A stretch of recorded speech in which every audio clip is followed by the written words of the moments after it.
So you find yourself still within the cave.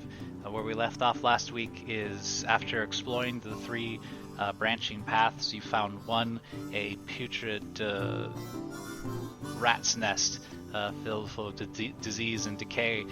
To the south was a tripwire maze of sticky strands that would reel up to the vault of the ceiling and take with it whatever was stuck to the threads to be devoured by some sort of unknown creature in the roof of the cave.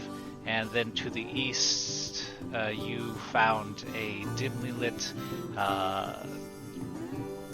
shaft of light that shone upon a rotting structure that made its way to the surface. It seemed to be some sort of man basket or some sort of old access shaft. But upon further inspection, you found strange fungal balloons, for lack of a better word. It approached you and erupted in a violent explosion of poisonous spores. Two of you were knocked unconscious in the process, but thanks to the quick acting Taha, you were able to fend off the gases, and he was able to get you back on your feet. Large clumps of fungus hang from this scaffolding from as far down as you can see up to the ceiling. Also, somewhere above you in the shaft waits an unknown creature that, for a moment, blotted out the entire shaft. Well, I hand it over to you guys.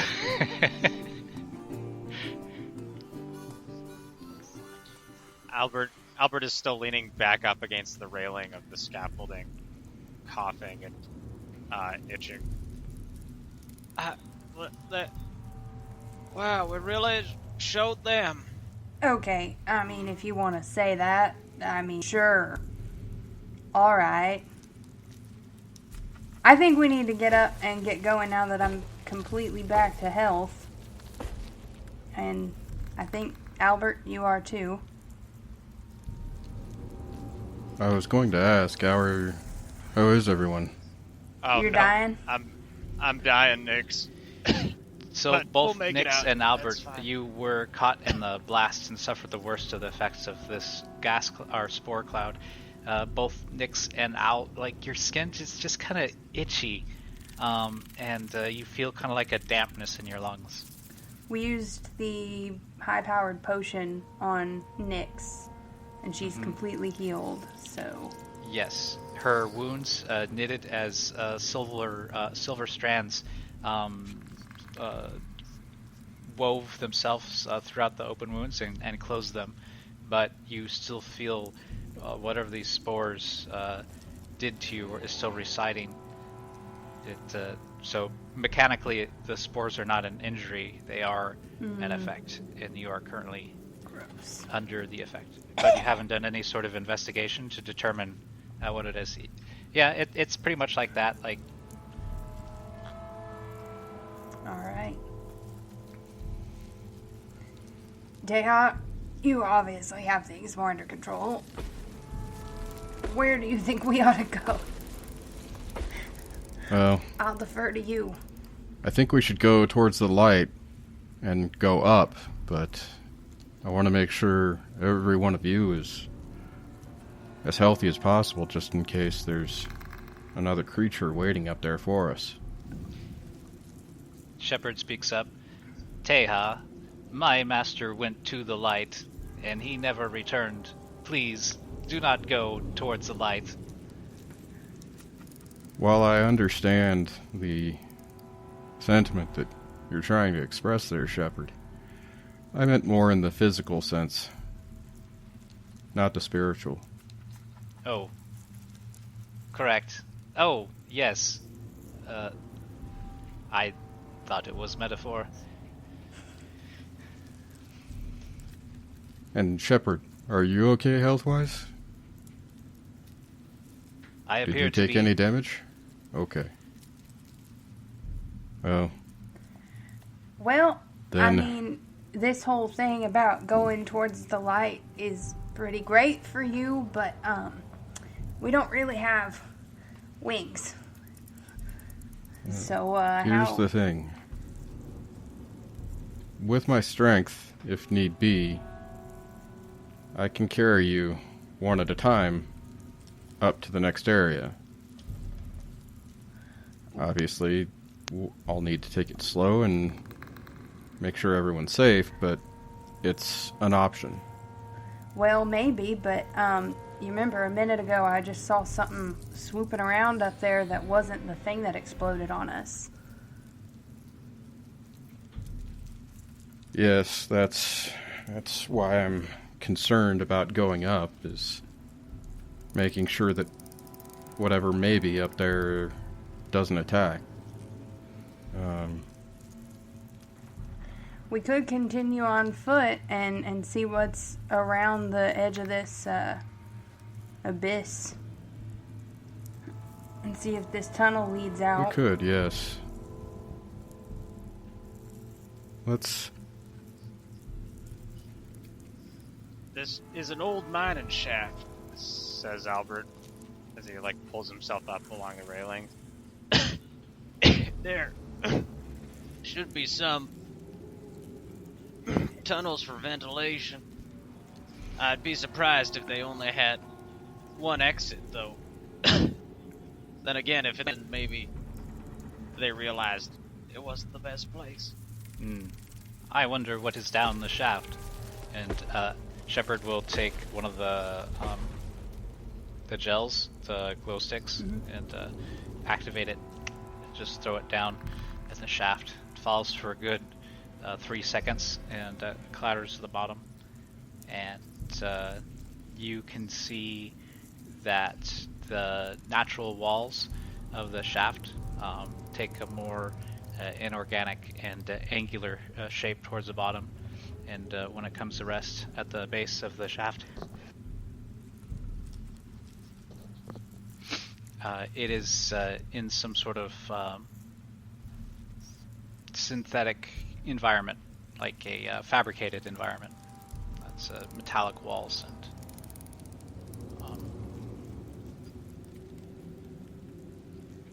Shepard, or anyone else, have you ever seen construction like that? Generally, when people mine, it's to get the metal out of the hole. Well, that's true, but sometimes there are such things as elevators to get people in and out with the metal. Never heard of it.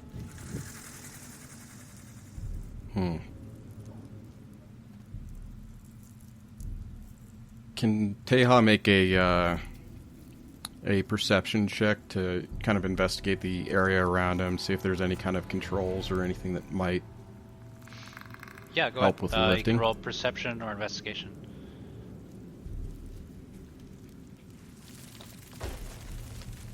And just go ahead and roll, and either physically or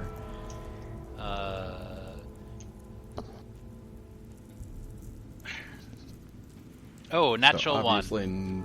Yeah. Okay.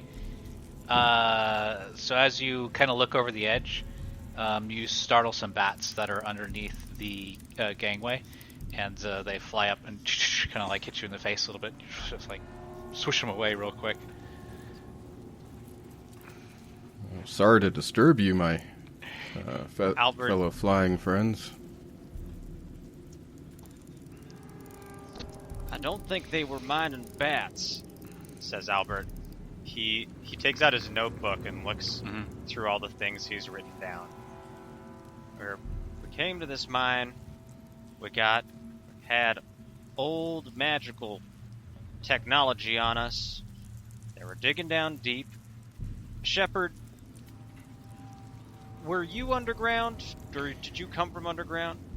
When I was found underground.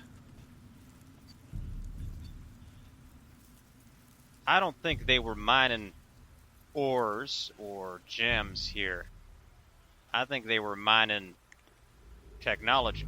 Albert, you mean that You mean to say that they came down here with picks and shovels and they were just picking out,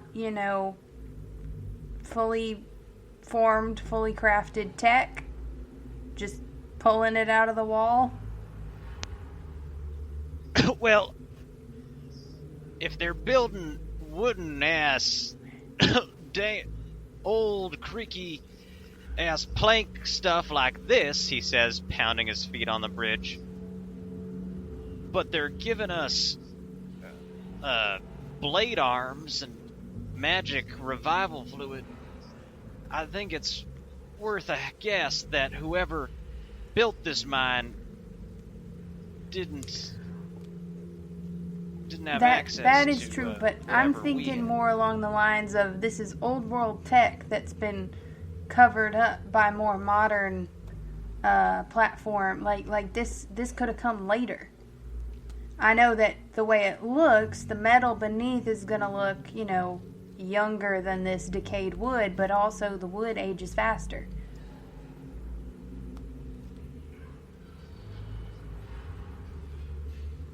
So what were the old world people? I'm not digging? that old. I don't know.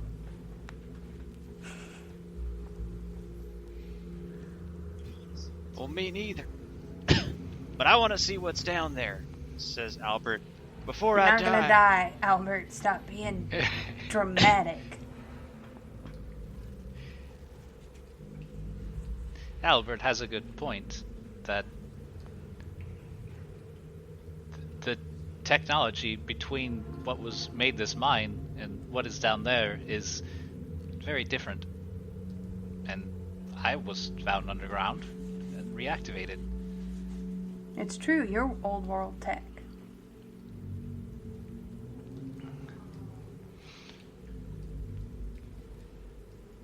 Oh, before we go up, maybe I could fly down and see if there's anything down at the bottom. Since I do have wings, it would be much easier for me to fly down and fly back up quickly if there is anything down there.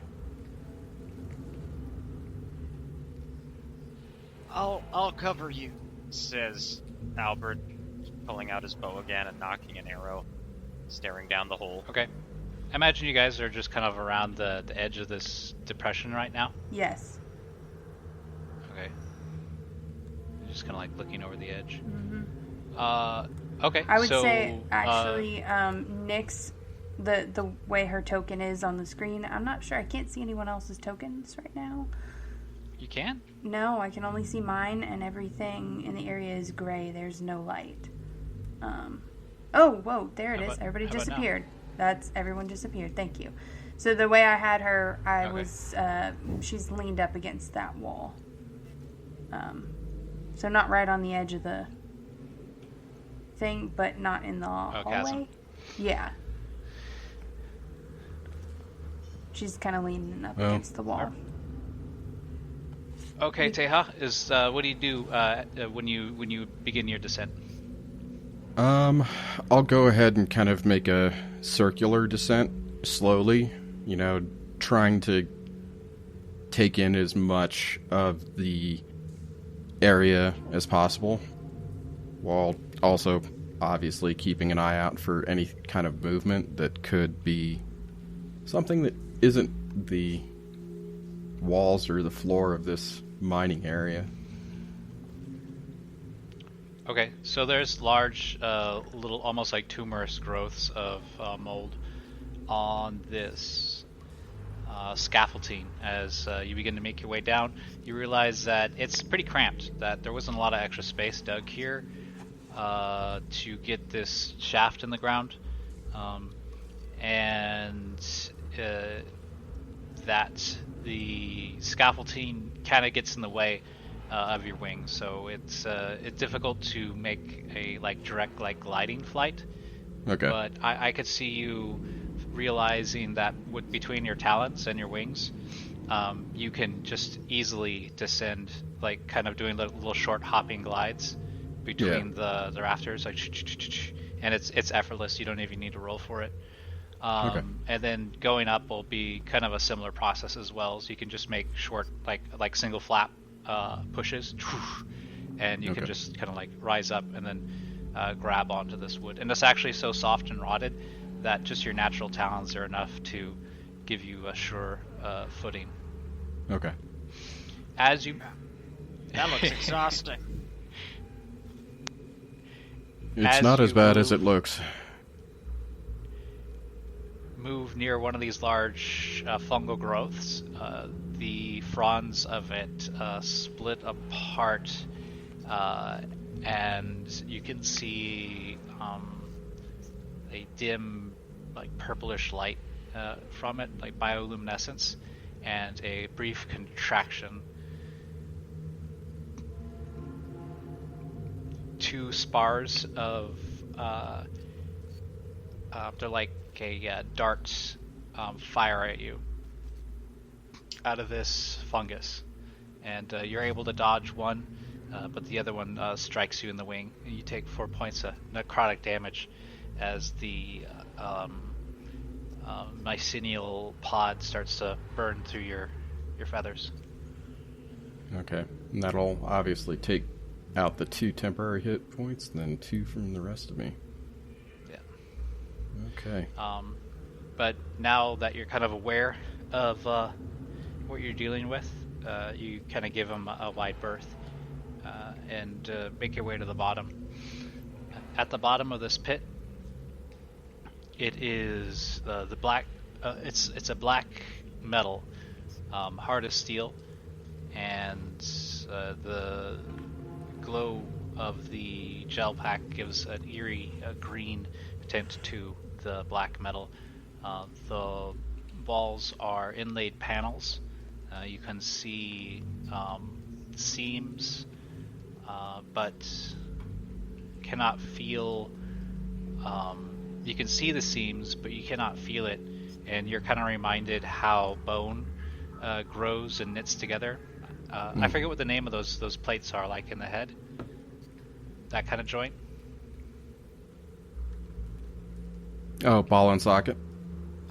No, it's like the skull. You know how the skull is made up of many plates, and they come together. Yeah, And yeah. it's a fused Yeah. joint. Yeah, it's Fused? like a fused That's- joint. Okay. So you can see the seams where the joint was, but you can't feel it. It's so smooth.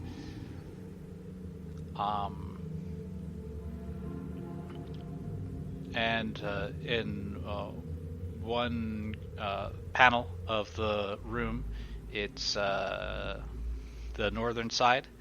There is a oblong, almost like port or doorway that is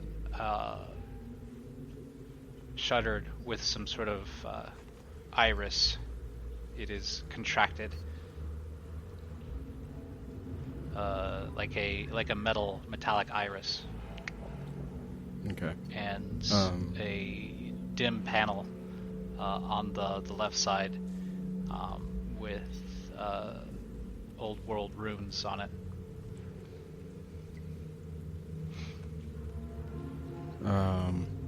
And so it's about, what, 75 feet down? Yeah, Okay.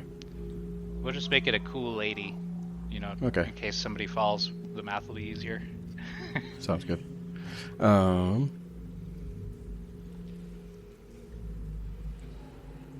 So I'll yell back up kind of what I'm seeing to everyone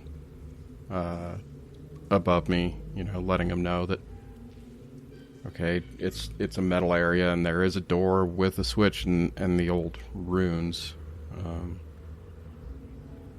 Albert is hastily taking notes, being like, "What do you mean an iris? Like an eye? No. An eye of metal?" Imagine a circular door, but the door itself has multiple panels that open and shut, just like how one of you groundwalkers' eyes open and contract.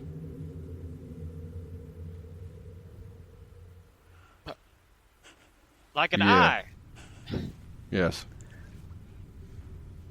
Try it. Did you try poking it? No, Albert, I haven't poked it yet because I'm pretty sure if someone poked me in the eye, I would respond in a unpleasant fashion. But there is a panel here that has old world or some sort of language or markings. Shepard, would you know any of the more older languages?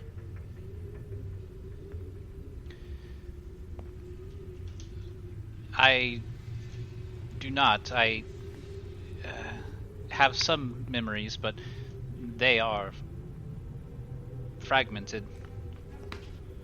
I understand. But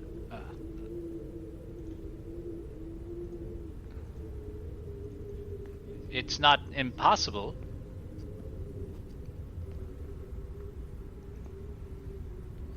But I do not think I would be able to help you. So he got a nat 1 on his intelligence check. Tonight is the night of the nat ones. Yeah. I was gonna say Nice. I think we're sensing a theme here. Yup, we're 240. Can I do a history check?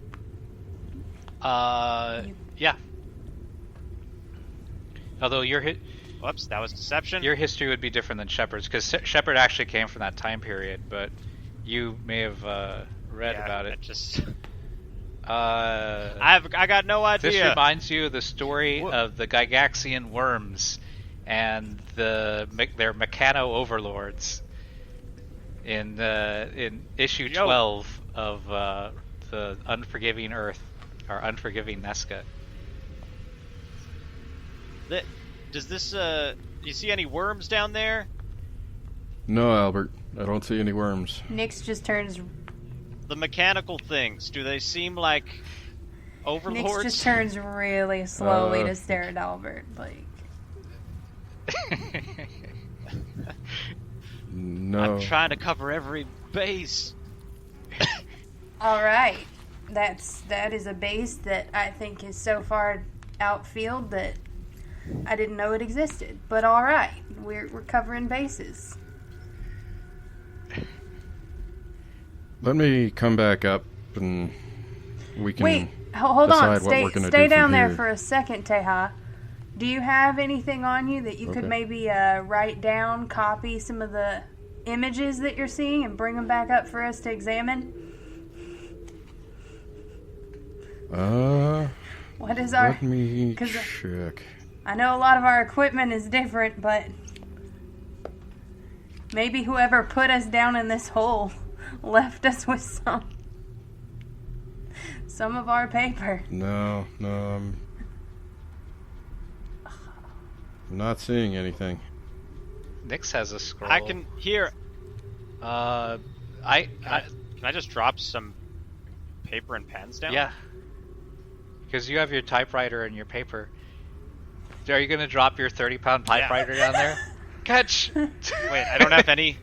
I think I have a pen too because I've been using it in the notebook. Okay.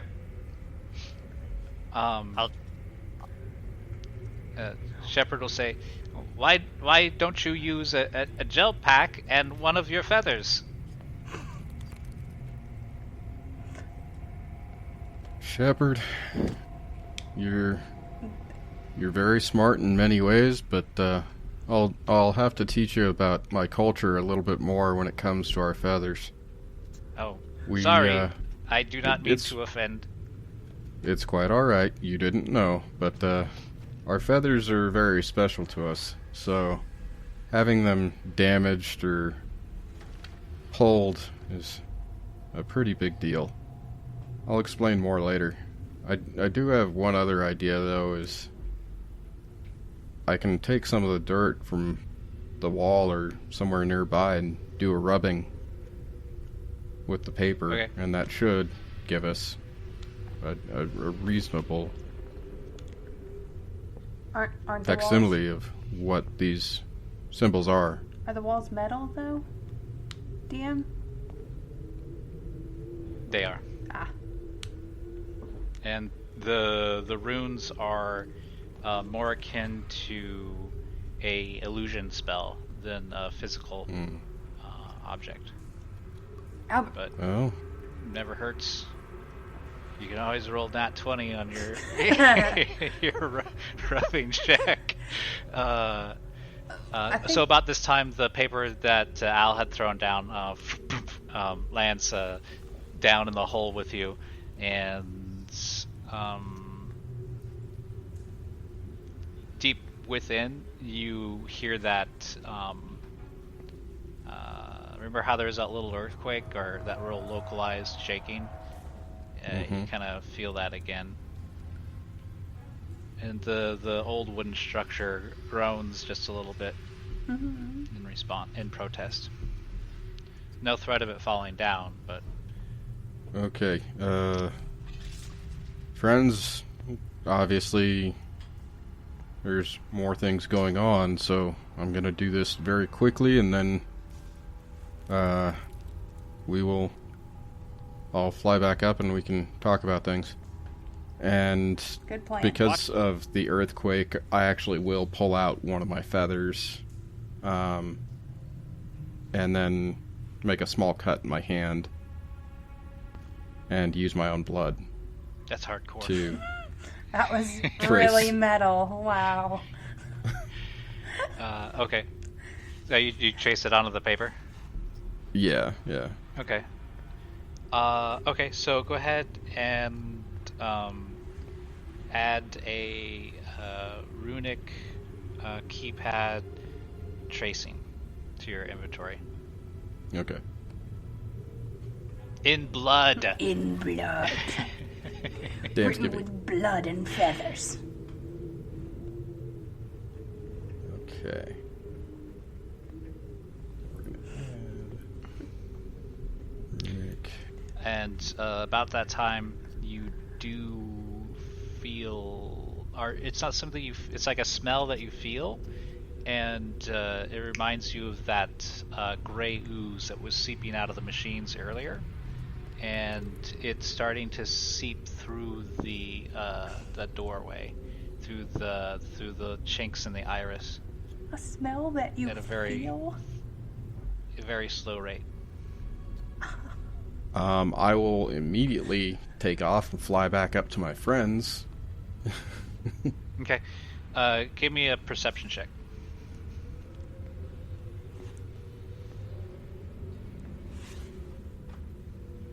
Watch out for the fungus. Oh, As you ascend, you glance back and see that now that there's a more sizable amount, it seems to form as it's dripping down, it seems to like form a hand, and then it plops free and the shape is lost. Okay.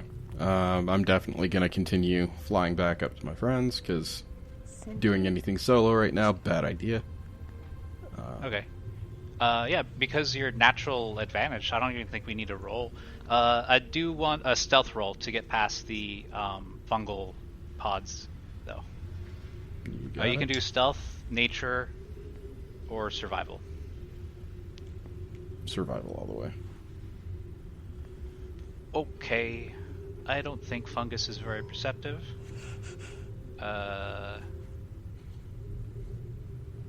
So we'll take one shot at you. Okay. Oh shit. oh my god. Jeez. That is a max damage roll. Huh? It, you were climbing and you're doing a good job of it, but as you're making your way up, you put your weight on one of the lattices. It cracks and you have to jump up to avoid falling. You grab on and to the one above you, but as you do, one of those pods senses you and then catches you right in the chest, and you take 8 necrotic damage. It had -4. It had -4 to its perception, and rolled a. It just happened to roll higher than you. than yours. Okay. Well, obviously I'll get back up to my friends and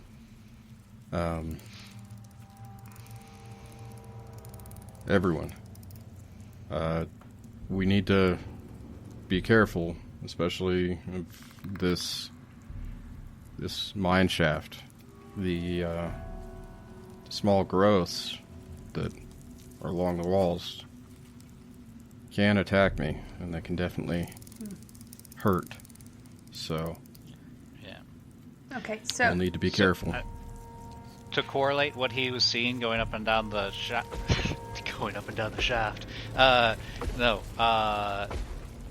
what the fungal things look like in the battle map is what I'm pinging right now. So you'd be aware. Okay. Yeah, that I think Taha, you'd point that out, that this growth Okay. Yeah. is similar, and it's likely that those projectiles are also in there. Okay.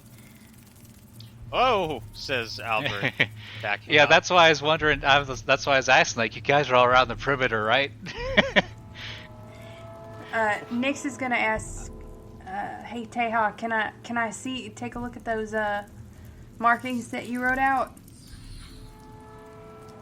Of course. And I'll hand her the paper with the markings. Is that blood?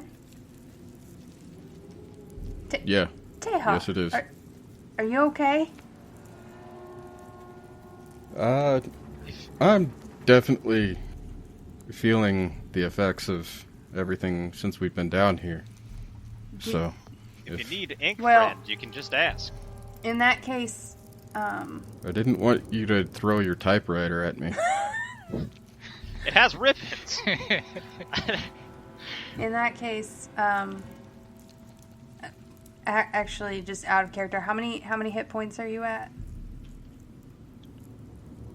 I am Taha? at 4 out of 25. Yeah, he's looking pretty fucked up. Whoa. I think Discord just cut out for me. You're at what? I'm at 4 out of 25. Oh, all right. Then, yeah. All right. Then Nyx is going to use up one of her spell slots, and reach out her hand and cast Cure Wounds. Albert, how does that make you feel that he gets cure wounds at 4 hit points and you don't get anything at 2? Wait, he's at 2?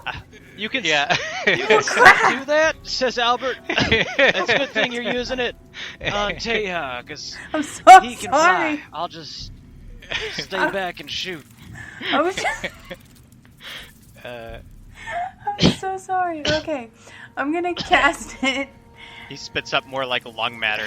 I'm going to cast Cure Wounds at the first level. And that is going to be 1d8 plus 2. Yes. Lucky do dice. That's an 8? That's 8! Don't wanna- Yes! Okay. Nice. It's max healing, so 8 plus 2. So I get 10 So back. that is 10. Yes, sir. And then I'm going to hope to God that my luck holds with these new dice.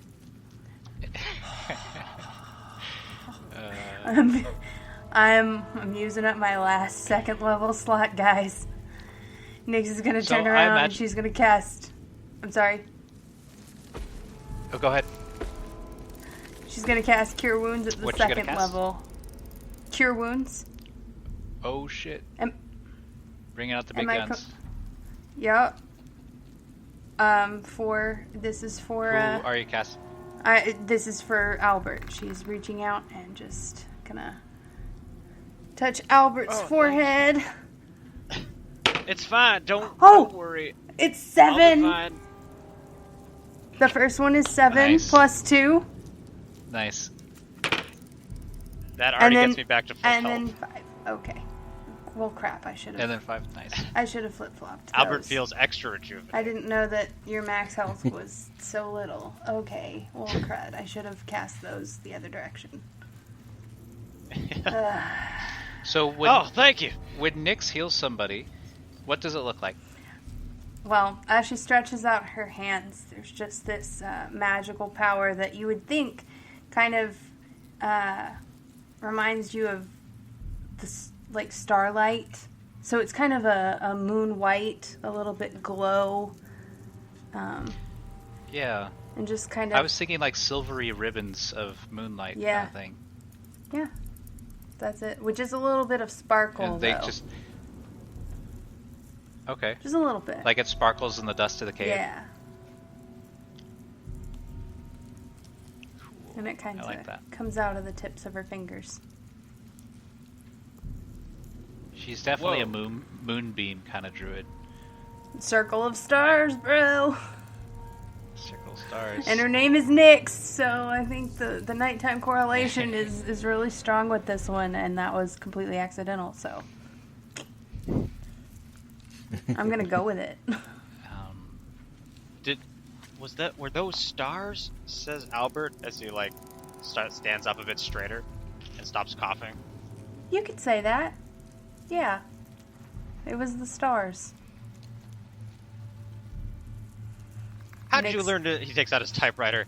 When did you learn to harness stars to heal people? Well, I mean, that would have been... My mom taught me. Just, growing up. It's rather big in our culture, where I'm from. So it's kind of... Where are you from? Now that I appreciate your interest, and maybe we'll talk once we get to that tavern, like I was talking about a little ways back. We'll do all that. Then she's looking very uncomfortable, a little dodgy. She's all right. He says, closes up his thing. Thank you. But for healing me next. You're welcome. I'm glad I could do it for you. I was honestly kind of afraid that I wouldn't do it right. My mom, she always had this real special touch, and she could heal people on the first shot, and I was pretty sure I could never do it as smoothly as she could, but I think I did okay. You definitely hit the ticket this time. I feel right as a rainy day in the sun of July. I would say you've definitely inherited your mother's skills, little one. And Nyx is just going to look extremely happy at that. Wait, did I say thank July? you, I Taha. meant a summer month that's unspecified.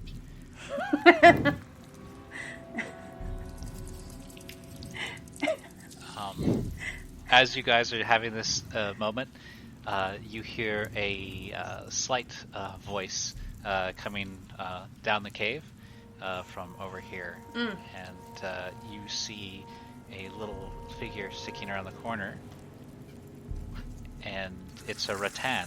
It's one of the rat folk of Nazca. She's so cute! And she says, "You people are so loud. How have you not been killed?"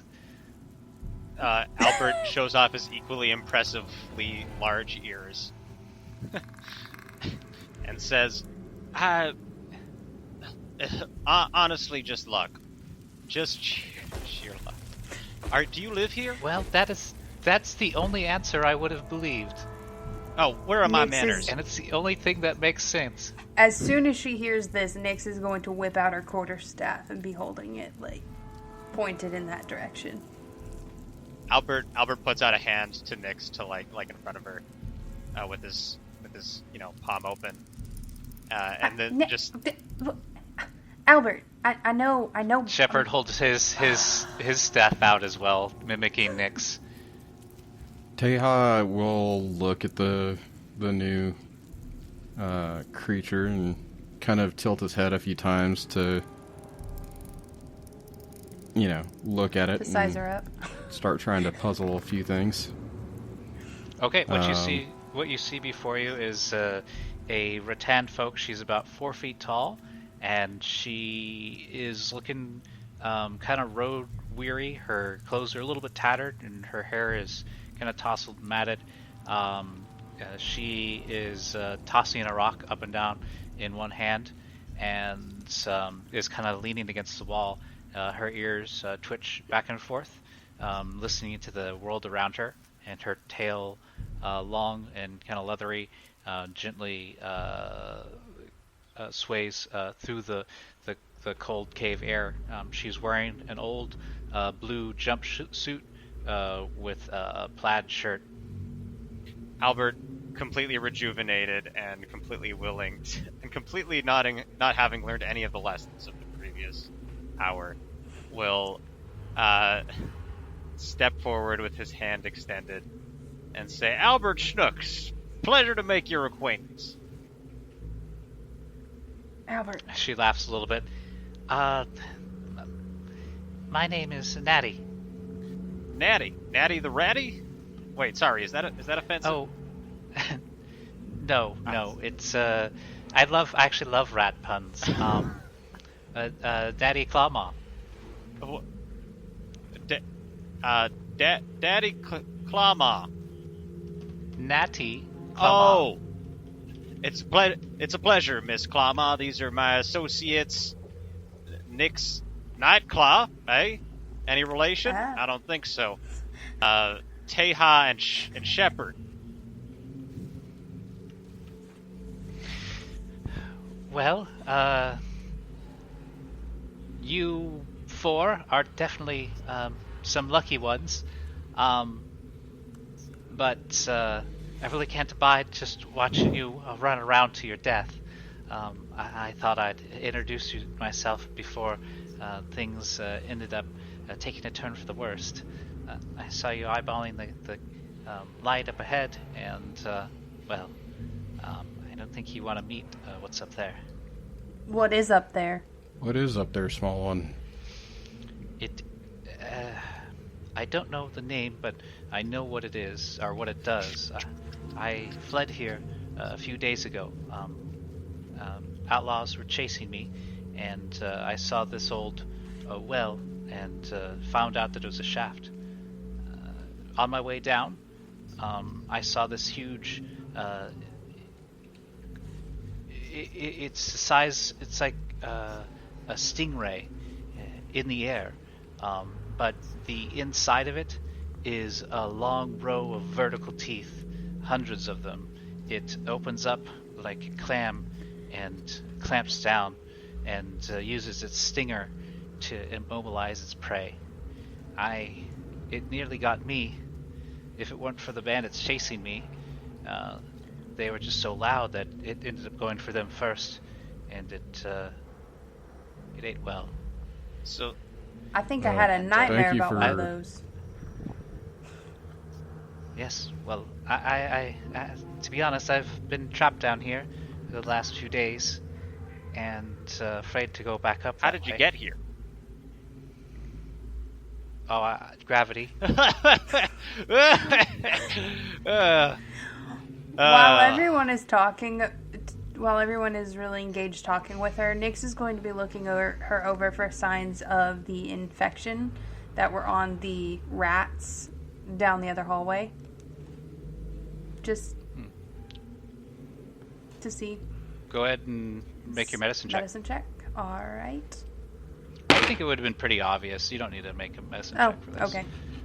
She doesn't seem to be infected with that, and she doesn't seem to be infected with whatever the. No, she is infected with the same sort of spore stuff that you have. Okay. She kind of has that little bit of a wheeze and a little bit of cough.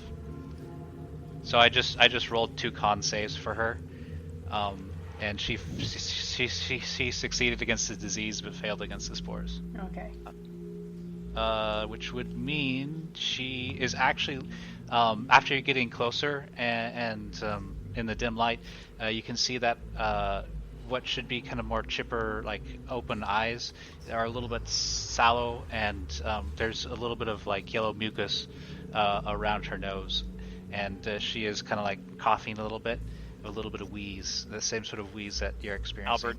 It seems like whatever she has is the more advanced version of the infection that you have. Albert scratches and Okay. coughs and sneezes and says, "Now, Miss Clawma, I have a question. It may be pertinent to both you and our interests, and I'd appreciate it if you'd answer it Oh, rightfully." you can just call me Natty. All right, Natty. You know if there's a way out of here that doesn't involve Teeth. We need a name for this guy. Toothwing. Toothwing? So she actually turns away from you while you're asking that question, and she's still kind of listening. You can kind of tell by her ears, but she does take a stone and she throws it down the corridor this way, and then she takes another and throws it to the north and the south, and then she comes back to you. It's like, just checking for the cubes to make their way around these hallways. Smart. Well, smart or dead, you can choose whichever one. I found an abandoned safe room. I think it was a locker room before the place was abandoned. If I'd feel more comfortable talking there. So would I. It will give all of us a chance to maybe rest and recuperate. As long as there ain't no cubes. Go ahead, roll your insight. Mm-hmm. That is a, 14 plus, where's insight? Okay, Damn. plus 2, so 16. 16, that's pretty I good. love my dice.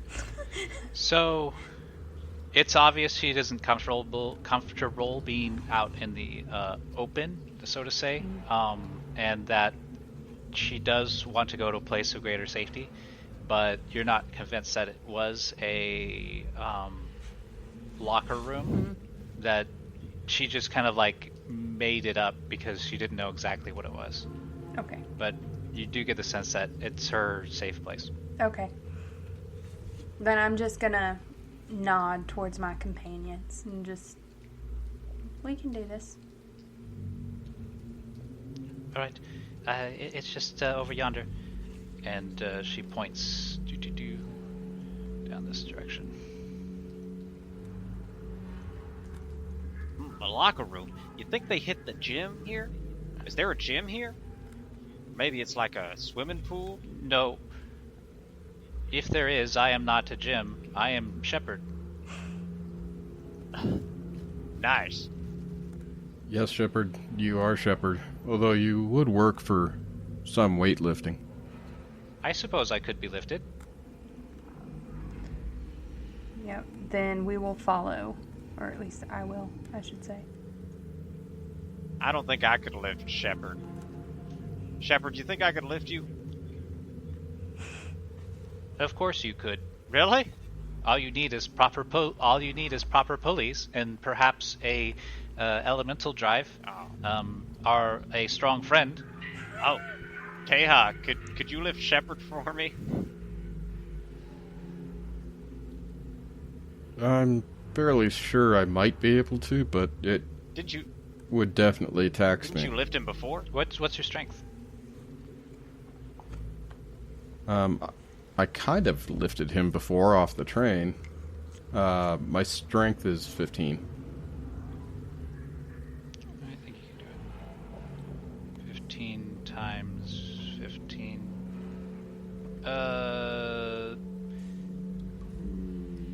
Maybe. It'd be pretty close. It's going to be one of those, Yeah. You might do it, but you're probably going to end up injured. Yeah. Prophet was saying that Shepard is around 300 pounds. She's pretty freaking stacked. Yeah. Oh, I know how you could do it. I could simply transform into a squirrel. Then I could definitely carry you, Shepard. Even Albert could carry you in that shape. Yeah, says Albert, pumping his non-existent guns. So Natty leads you into a little alcove, and you can see that there's some old bunk beds and some lockers. It looks like it's been abandoned for quite some time, as the sheets have all gathered heavy amount of dust and are very stiff. But the old wooden frames seem to be in good enough condition that it won't collapse in the middle of the night. Well, this is it. It's not much, but for now it's home. Anything in the lockers? This will work. I think. Go ahead and. So you open the lockers, and it is an assortment of old mining, like belts and ropes, pickaxes, a lot of coveralls and stuff like that. It looks like this place was kind of abandoned in a hurry. Nix is gonna go sit down on the edge of the bed, facing Natty, and say, "So, I got a question for you, and it's been bugging me this whole time. You're the first person that I've met that might know the answer. Do you know what these things on the side of our head might be?" And I'm gonna gesture to the little metal disc. That's Okay. So she will take a look at it. And she got a 5 plus 3. I know that it's old world stuff. And she kind of like picks at it a little bit, and you feel like a little bit of a tingle, like an electrical tingle. These are odd.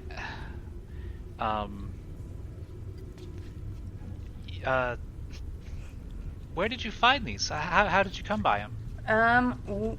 Well, I don't know.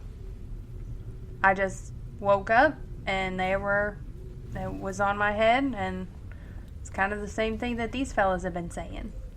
They don't have really a memory of getting them either. Well, what was the last thing you do remember? What is the last thing I remember? Taha will jump in and kind of explain everything that he remembers from our trip and about the missing time gap of anywhere from a month to a year. All right, I like that. A little diamond wipe. One explanation later. Oh, you were working but that railway's almost done now. Almost done? How long? Yeah. How long has it been since they were having problems? Over a year ago. Do you recall a specific incident involving an exploding train on those tracks? Well, there were a lot of setbacks as far as I remember reading about. But there was one, I guess a train jumped the tracks. One of the operators was high on shine at the time, and drove through a construction team and ended up derailing. The elemental boiler overloaded, and it blew up, destroyed a good part of the track.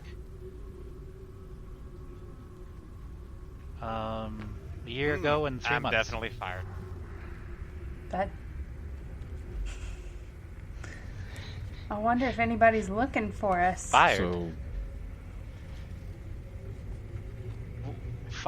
Oh, well, she's kind of like awkward, rubs her hands, like realizing that she wasn't looking for you guys and didn't want to bring it up.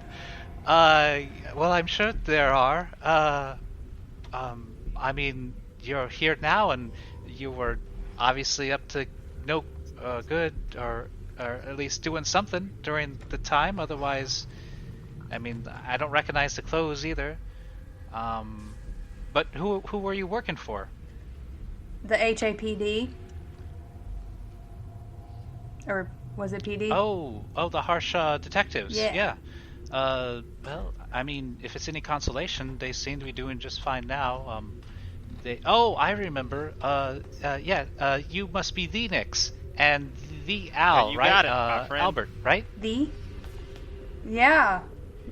Yeah. Huh. You were reported dead and it was a big story and kind of a breakaway moment for the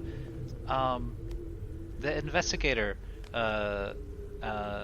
association, because they had people on the front line, as they said, and it earned them a reputation of taking on any sort of risk to get the job done. All right, now we really got to get back up there, because I can't believe this. They're up there capitalizing off of our death, and they didn't even come look for us, and we're clearly alive. And her tail is now swishing When very my mom angrily. finds out I'm not dead, Nix is She's gonna pissed. kill me. says Albert, rubbing his temples. Well, Natty. A mother's love can be quite intense. Wait a minute. Natty, what did you do before you found yourself down here? Well, I guess I might as well put my cards on the table. I'm a bit of an archaeologist.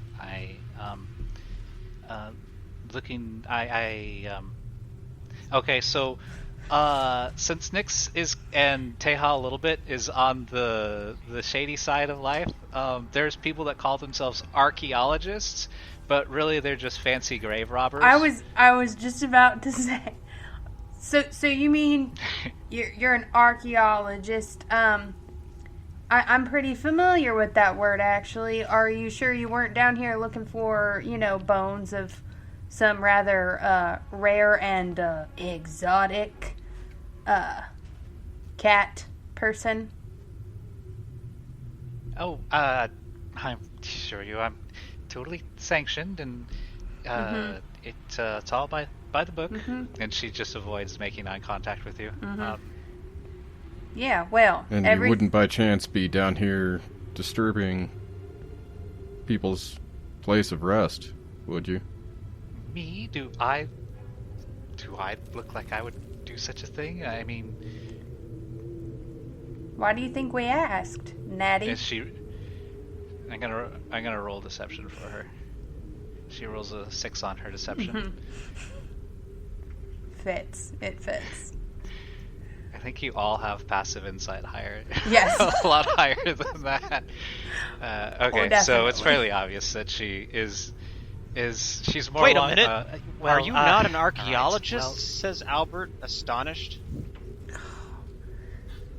Albert. Well, I mean, a girl has to pay the bills, and I do love discovering new things, and I'll never be part of the White Sands Association, or the museum in Harshaw. So I have to take some personal risks. All right. I'm definitely not a detective anymore, so... Look, Natty. I understand where you're coming from, and that's fine. You know what? I understand you got to make a living, and sometimes it, isn't exactly smiled upon by society. But there does come a point where there are certain lines that you don't cross.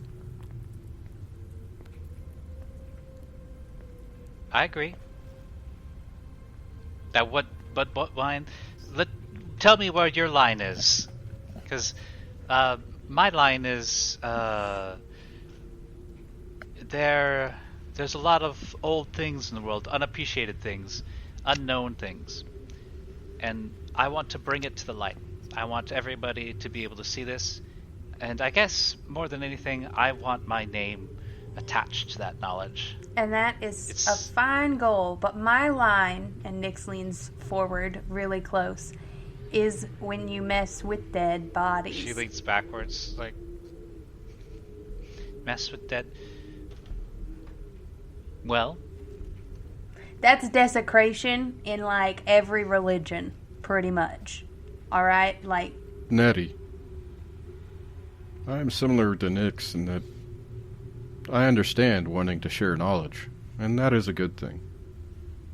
But if you desecrate the burial ground of someone, then you no longer respect who that person was, or even the knowledge they could have passed to you. so she actually takes it in, and she kind of strokes her chin for a little bit, thinking about it, and you guys can both roll. You can either roll persuasion checks individually, or one of you can take the lead and roll with advantage. I'm definitely good at persuasion. So. What's your persuasion at? My charisma is +3 to persuasion. Okay. I've got charisma +2, but my persuasion score is a 4. Oh, okay. Then you go ahead. Either way, we're Okay. both helping. So, advantage. Mm-hmm. Yeah, so you give him advantage. Now, if we were deceiving, You know you're right. if we were deceiving, that would be my job. So with the 22, you've made a pretty convincing argument, and I feel that 22 is pretty well representative of how you role-played it as well. So I really like how those numbers lined up. You know, you're right. I wouldn't be doing the past justice if I ignored the traditions and cultures that I want to share with the world. You make a good point. And I'll stick to just the technologies and the lost knowledge. And that is And she, perfectly Thank you. fine. She puts her hand on your shoulder, Taha, and she looks you in the eyes and says, "Thank you." You're welcome, small one. But we are still trapped in a cave that is, for all I know, trying to kill us. It's true. So before we get too touchy-feely about this, I don't know, how would a mouse person... I don't think they would say touchy-feely, because they're totally okay with that. Before we get all pack and cheesy-weezy about it,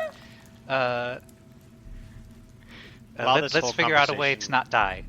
is Huh? is I happening. agree. Albert's Well, been like I sifting through the beds, looking in each locker, looking in the corners for signs of fur or feathers or human hair or anything that could indicate the people that used this and who they were. Okay, Roll nature check. You do find hair. and I am a ranger, so I should be able to do that, right? That's a +3. Did that roll? Yeah, sure. What's my favorite what? What's your favorite terrain? I believe terrain. my favorite terrain and your is favorite enemy. grassland. Favorite enemy. 1 second. Did I? Oh, it didn't. It didn't write it down. Bad guys. Okay, I know my favorite terrain was grassland. I'm pretty sure I made my favorite enemy humans Okay. or whatever. Not humans. Humanoids. Okay. Humanoids. All right. Nice. So you find some thick black hairs, and you realize that this is Orc. orc or half orc. Orcs used to work here. What the? I haven't seen an orc in, well, since I was a little kid. One was walking through town.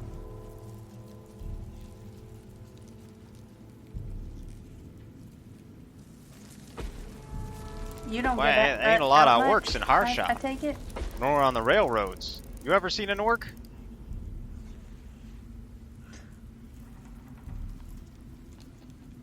Oh, well, I once or twice, maybe Yeah.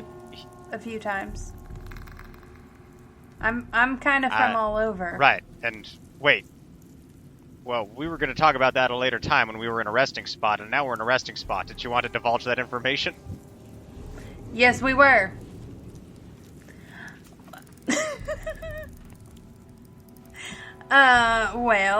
And she looks a little bit shifty because I can't remember the name of the city because Keshkira? Keshkira.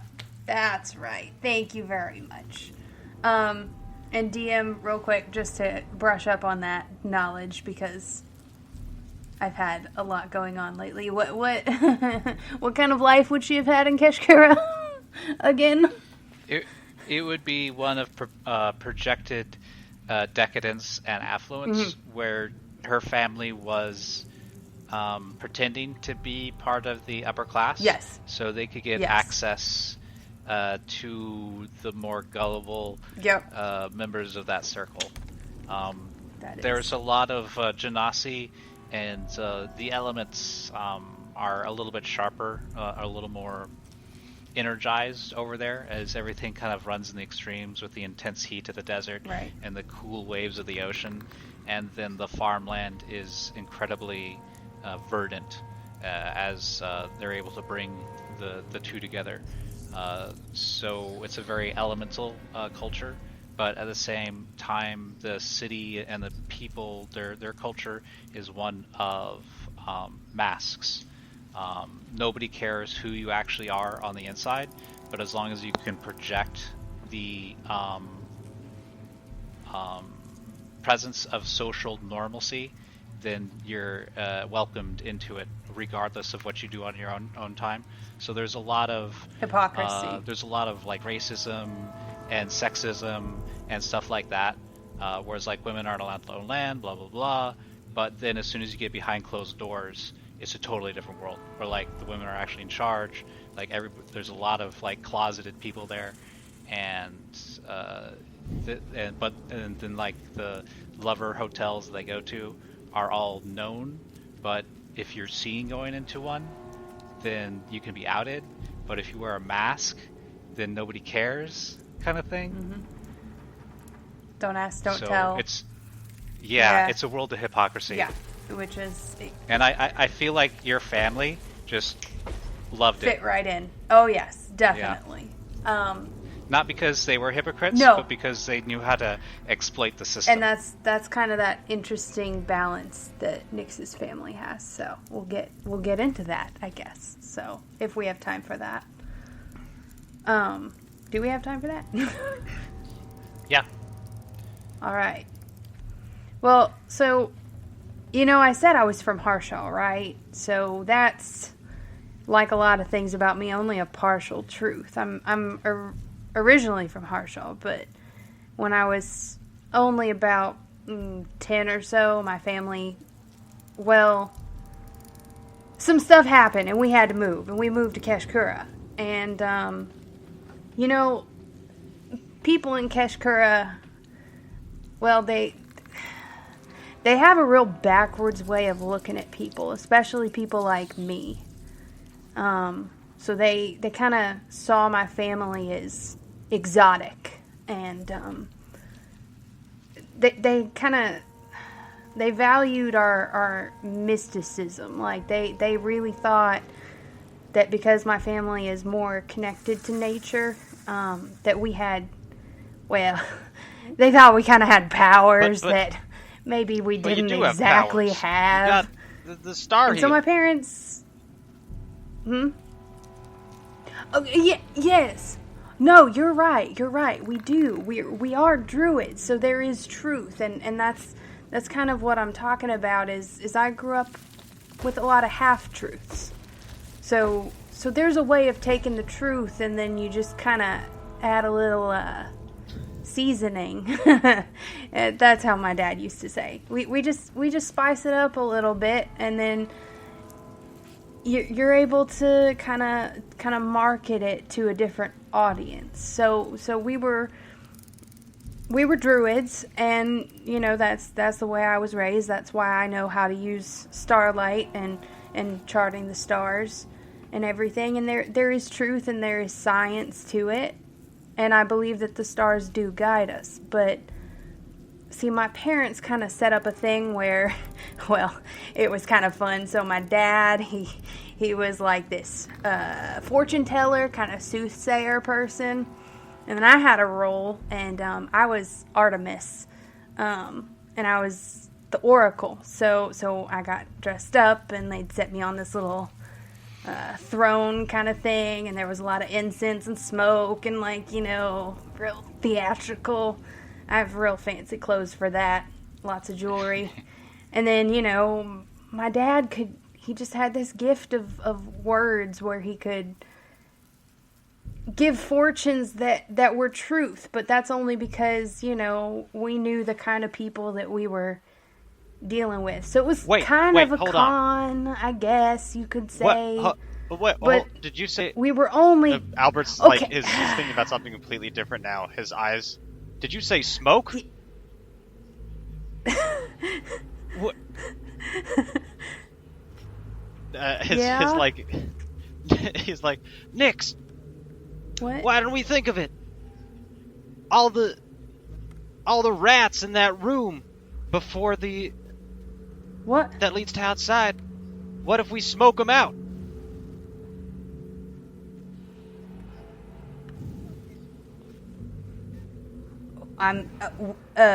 Okay. I thought we were having a moment here, but that's fine.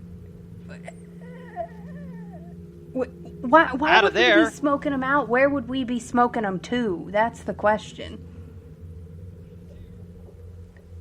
And into the rest of this area, or I so think Natty we're would off speak up. track.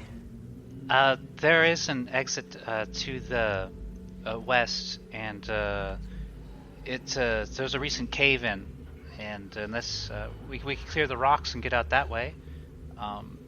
But there's been some desperados making camp just on the other side of it. Okay. Well, Do you at have least we have anything? an option for an exit, but one of the things I'm thinking, my friends, is we have this room, so we can potentially rest and recuperate for tonight, and we could take turns guarding. And what I think would work is the first shift to guard would be myself and either Albert or Nix or even Natty. And the second shift would be Shepard and whoever else would be available. This way we I can have... stand guard all night.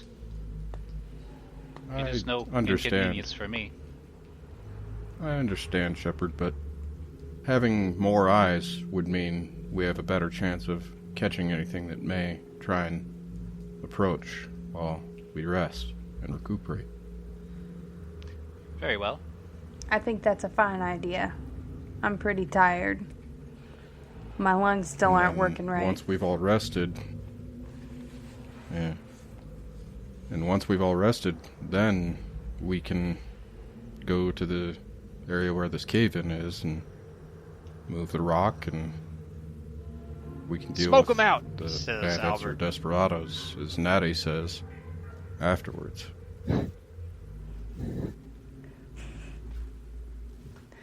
Albert, you have some strange responses. We gotta work on your planning skills there, Albert, because... Yeah, smoke might not be the best Nix, it weapon sounds in like our arsenal. You grew up in a very strange environment. I don't think I'd be able to handle something like that myself. Must have given you a lot of strength in terms of what you're able to say and do. Sounds like your father was even wiser than mine, and that's saying something. Well, yeah,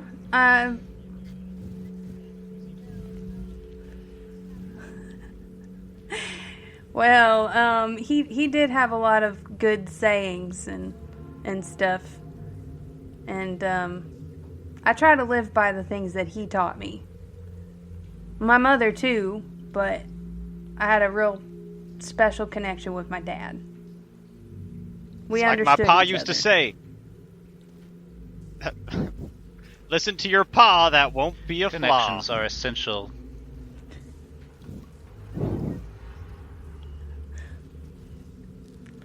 You know what? That one's actually good, Albert. I like that. That's actually pretty good. Yes, my condolences. Your condolences. Natty looks around and she just like shakes her head. Y'all are a very special quartet there.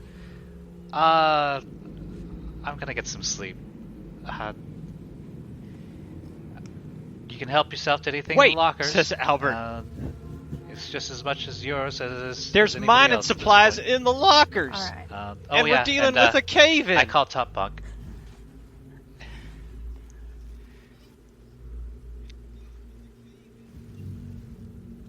We can put those things to good use, but I think we need to get some rest right now and plan a little better once we've All right. rested. I'll take first watch Albert with Taha. yawns.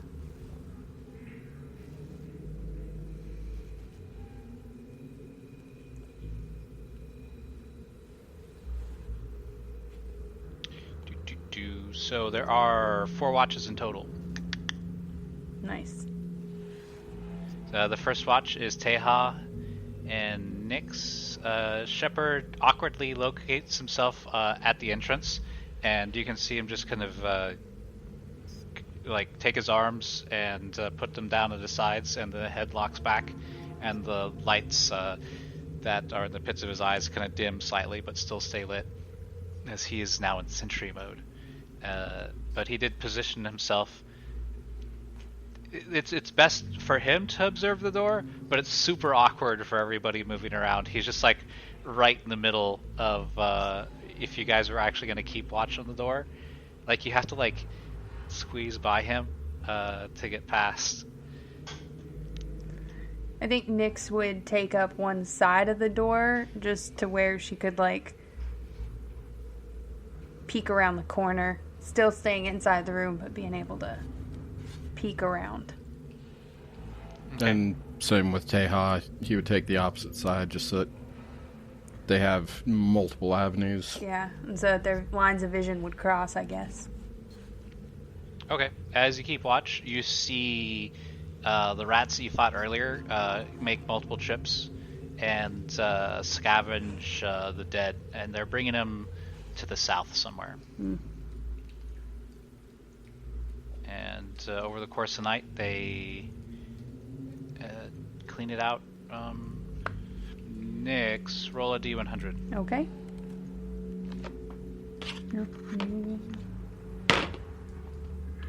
20. Okay. Let me get my big book of random stuff. Crud. In the night, you hear a crashing coming from the mine shaft you were at earlier, and you see 3 of those disease rats running towards you guys, Nice. away from the noise. Great.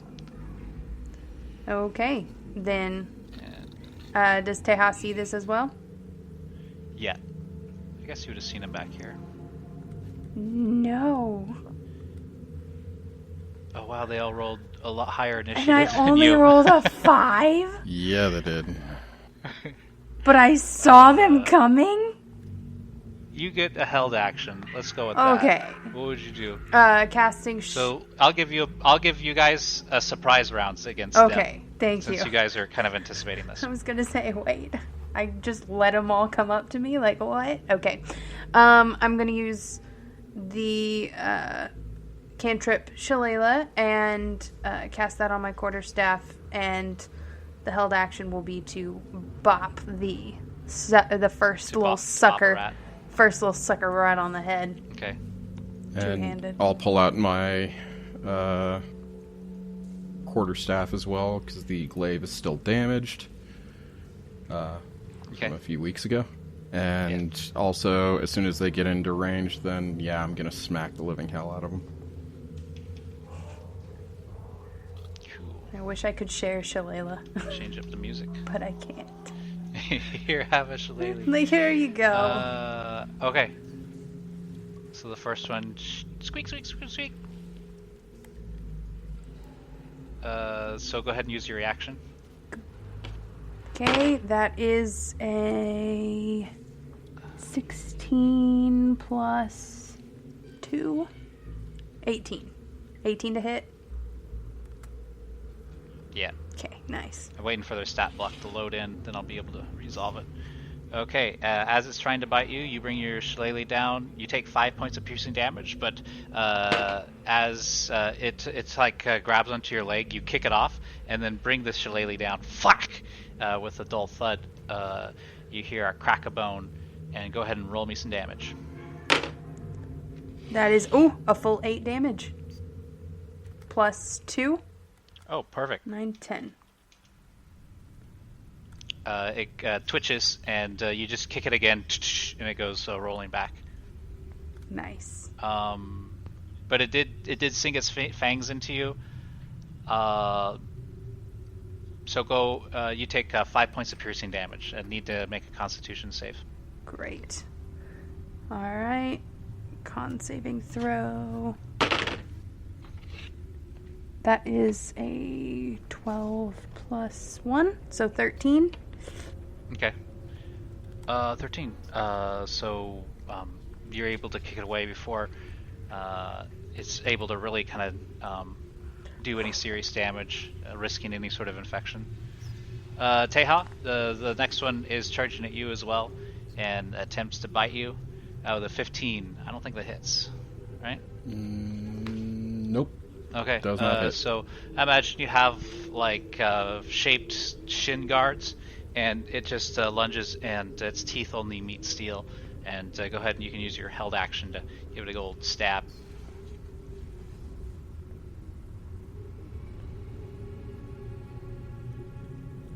Nice. There we go. That is a hit, and 5 bludgeoning. You cut down, and you're able to clip off its hind leg. It spins around, but it looks like it's still ready for more. And you notice that that this one seems to have like the diseases that you saw earlier, the little like pustules all over it. That ends its turn. Brings us to this one. It's gonna try to bite at Nyx. The 18 hit? An 18 does hit, yes. Okay. 4, and make me another Constitution save. It's 19. Nice. But you do take 4 points of damage. Okay. As these kind of moving forward in like a wave. You kick the first one off, and the second one was right behind it. Shepard seems to be stirring, and let me roll initiative for him. 18. What? What? He wakes up with a start. Not now, Miss Robinson. Danger! Danger! And I need to reorder this.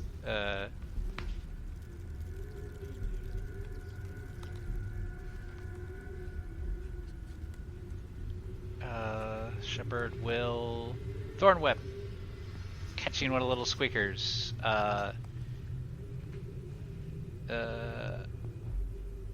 dang! It misses because he had disadvantage for being in melee. I don't think he would have done that then. Oh, he has Shillelagh. He would have done Shillelagh. All right. Finishing off the wounded one. It once again he just flattens it with a decisive thud. And that one already had its turn. Taha, you're up. I will go ahead and move up and use my wonderful quarterstaff to take a nice shot at the one that's remaining there. Okay.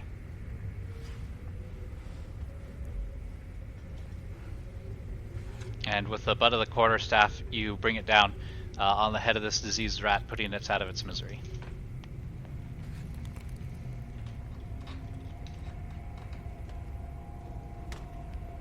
Okay, that'll obviously... Well, I mean, I would probably what yell, is it, if I can, use my bonus action to yell at the rest of the Somebody gotta party take a who's leak. sleeping. Oh, where?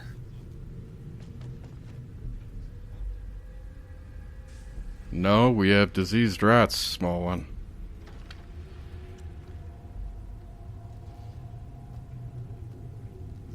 Are they all dead now, though? Yeah. Yeah. Okay. Yeah. Well, it is like my It's father like my pa always used said, to say. diseased rats. Good night, sleep tight, don't let the diseased rats bite. Yeah. That's right. Give me a little Shepard. kiss on the Diseased forehead. rats. Oh. Did you let him bite?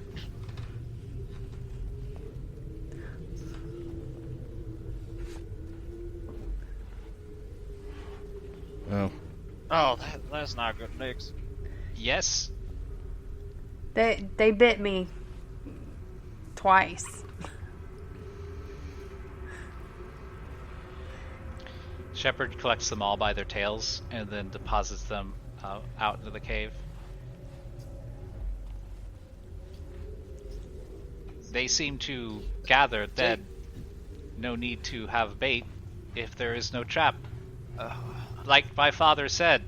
Ah? Well That's- done, my friend. It's a pretty good one, Shepard. that's These right, big- Shepard. Blasted Yes. rodents won't. I am a Let learning me. construct. Oh, sorry. No offense, says Albert, looking over at Natty.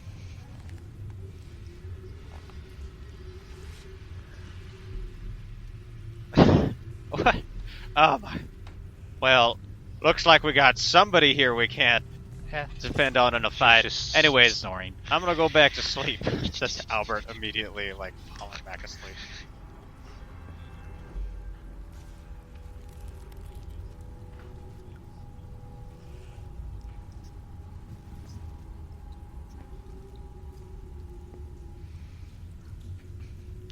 Okay. And Next. the rest of the evening goes without incident, unless there was When- a little when scene you Albert- guys wanted to do. When Albert is on watch, he's gonna write The only thing in his diary. Good. He might move away from the rest of the group so he can type without waking them up. Okay. Clack, clack, clack, clack, clack, Dear- clack, ding! Clack, clack, clack, clack, clack, clack, ding! Alright. So, Nix and Taha, you relieve, your shift ends and you ask Albert to take over? Yeah. We'll ask Albert and Shepard to take the next watch. Okay. Shepard doesn't respond, but he's still the same position with the dim eyes facing the doorway. Okay. And he obviously responded fairly quickly when we did start getting attacked. Luckily, But I'll still... he rolled a 18 for his initiative. But yeah, For real. yeah. So yeah, you're Um, aware that he would respond as if he was conscious. Got it. But I'll still message, or, pass the message on to Albert. Small one. Okay. He may look yeah. like he's not Shepard, doing how much, many but fingers do I have up? he will respond, especially if you nudge him or How many actually, enemy fingers do I have up? alert him. Ah, He doesn't respond. well, I'll trust it, I guess. He doesn't respond. This interrupted sleep ain't good for me, says Albert as he steps over to the corner and takes out his typewriter and starts typing away.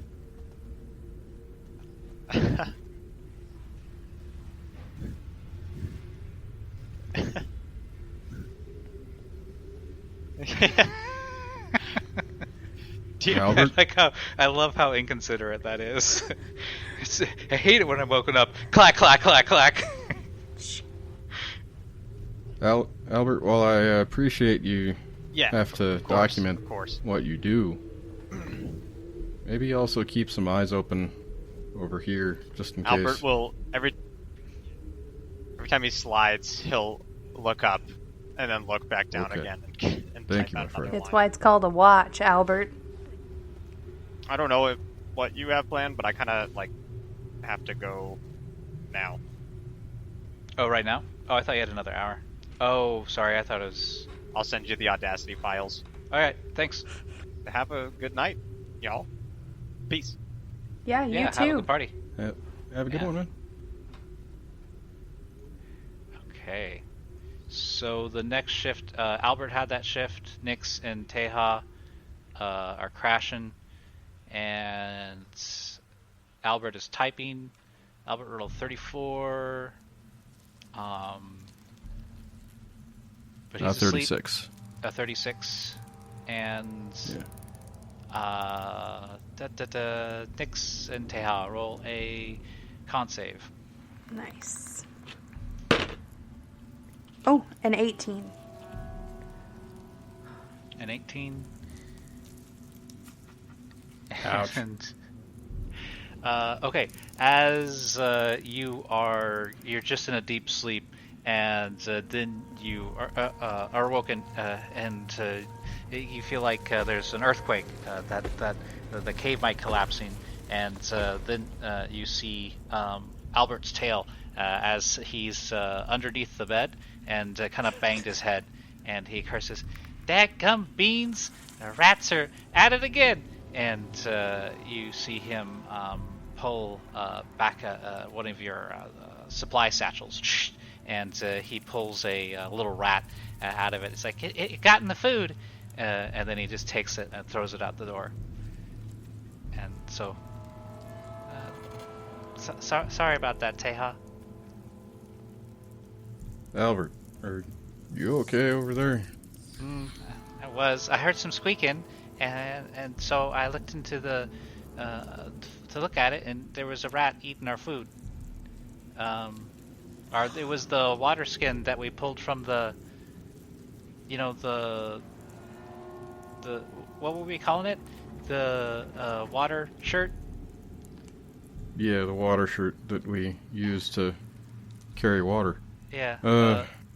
Is it damaged? Let me roll initiative. Oh, no. I got a nat 1 on my initiative. So it had chewed a big hole in it by the time I got to it. Oh. Great. Beans. I'm sorry. It's all right. We can figure something out. Okay. I'm going to write about this in my journal. Have fun doing that. All right, small one. Oh, sorry. I woke you up too, Nix. Just go back Albert? to sleep. Don't worry. Al's on the job, and it's like a kebab, like my dad used to say. Okay. Wake us if anything else happens. I probably will, whether I intend to or not. Okay, the rest of his shift goes that issue, which leads Shepard alone. Roll a passive perception.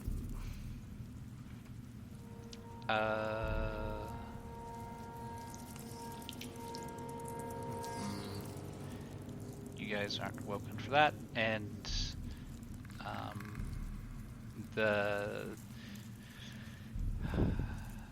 it's difficult to really feel the passage of time while you're underground. In fact, you're out of the line of sight to that little pip of light from the day, but your body just pretty much just tells you you've had enough sleep. And I feel like there's a certain bit of disorientation as you awaken to just darkness. Nix, you're not feeling well, and your maximum health is reduced by 2. So I want you to make a note somewhere that your maximum health is 21, and if you're able to find a remedy, we can go back up to that. Okay. But for now, it is going to be 19. Well, shucks. And Albert seems to... Oh no. He is not looking good.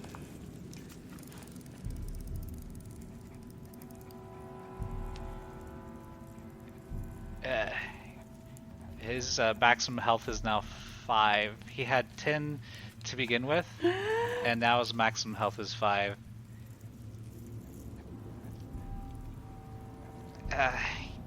Guys, I didn't sleep so well. You know, it's like my dad always said, if you cough all night, you cough like a fright. Yeah, I'm not feeling too great either. I thought I'd feel better when I woke up. But you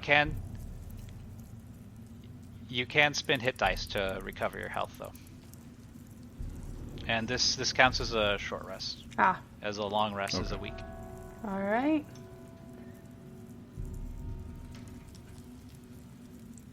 $1d8 plus 1.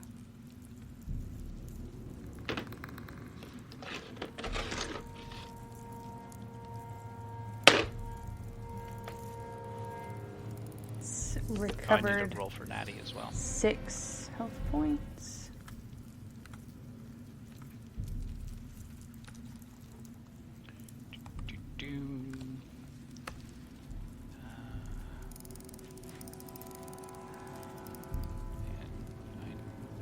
Natty looks a little bit worse as well when she wakes up.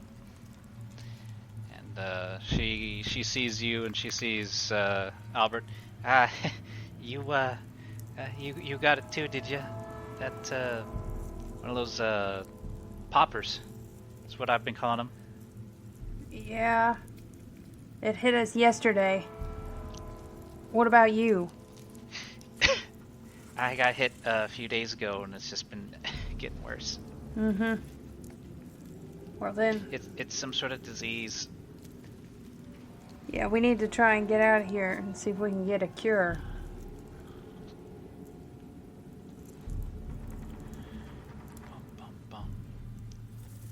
And before I kind of lay down that kind of heavy toll, I want to double check the stat block for that creature. Because it was like a paragraph for that effect, and I want to make sure I'm not being too aggressive.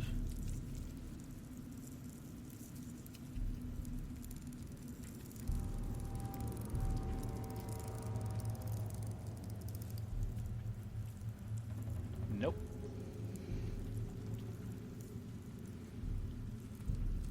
It's just nasty. All right. What is the creature, out of curiosity? Just... Oh, the official, like the rule book? Yeah, it's called a gas spore. Okay. All right. Just wanted to know.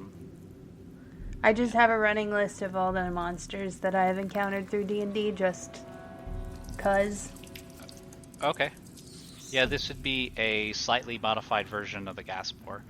The actual effect is a bit nastier than what you are dealing with right now. It actually... creatures immune to the poison condition are immune to disease. Spores invade the infected creature's system, killing the creature in a number of hours equal to 1d12 plus the creature's constitution score, unless the disease is removed. So, if I was going to run it as is, you guys would be dead. Be dead. Yeah, we would currently be dead. Yeah. And do you want me to continue reading it? Because I don't know if you want to, like, because these are like spoilers for other games. No, that's fine. No, I okay. I just need a title, a name. That's all. Yeah, gas spore. Cool. Sorry. So I actually take a lot of the player's handbook stuff, and I tweak him a little bit, like this one. How instead of once every hour, it's once every day. And instead of just killing you outright, it reduces your health by 1d6. So I feel like that's a little more dramatic than just like wandering around for a few hours than dying. Yeah, and it makes more sense considering like long rest is a week, short rest, like the time frame of things is a little more drawn out, so that would make sense narratively. Yeah. Kind of fits within the world. But it is a new day, so you guys can change your spells if you have that as your class. Yeah. Yep, that is fantastic, considering so I only have one spell slot left. I'm going through the druid spell list, and I'm seeing if I can get cure disease? Because I feel like by now you guys would have figured it out. It's a freaking disease. Right. Like, I don't think there's Yeah. any mystery in there. I don't think I can at this level, actually. I'm pretty sure. And I don't. That might actually be a cleric spell. Druids are pretty good with diseases. Yep, sorry. Did not mean to do that.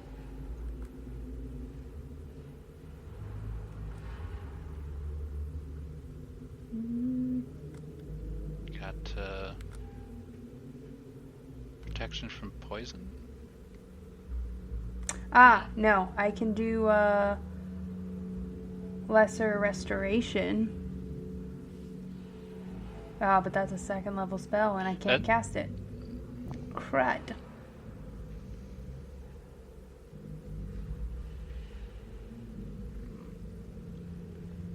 So would we get our spell slots back? Well, on this actually, okay, rest or wait, no? hold on. Just a second. Lee, actually, on that, we have now confirmed that we've been in this mine for over a year.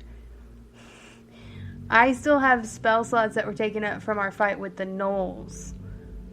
So, Oh yeah, it would have all been. It'd have been counted as a long rest. okay.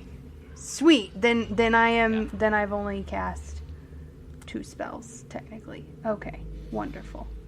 So I'm going to take that away and that away. And then that one. Okay.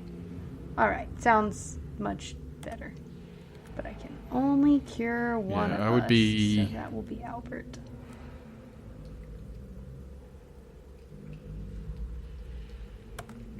I know I would be down at least one spell, because I remember using Cure Wounds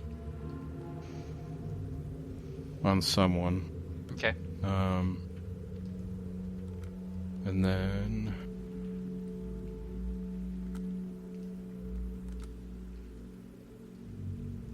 And Trying what to about your lay on remember- hands? I'm trying to remember if that regenerates after a short rest or a long. So long rest. I looked it Okay. up. I'm looking at it right now. Okay. That replenishes when you take a long rest. I mean, I've used that probably more than anything else, just getting everybody back up down here, so I think that would still be depleted to 0. Okay. You had 15 points.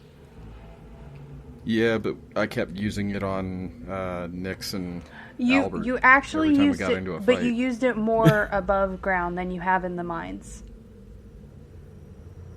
Have I? Yes, Okay. because one time we discussed doing it, but then we did instead of lay on hands, we went ahead with the syringe thing because we were so bad off. Oh, that's right. That's And then right. you also used the cure Um, wounds for that instead. All right. Dang, you got a good memory. Let's just say you have 5 points left. Does that sound fair? Yeah, Cool. that's fine. Yep, that's fair. That works. All right, so to begin with, I'm going to go ahead and use up that second level slot and cast Lesser Restoration on Albert to make sure that he does not die. So it's just... That only fixes poisons. This is a disease. But it said disease. I can end a Does it? disease. It says Oh, yeah, it then you says end the disease. either Okay. either one disease or one condition affecting it. So there are limits on what conditions, yeah. but not on disease.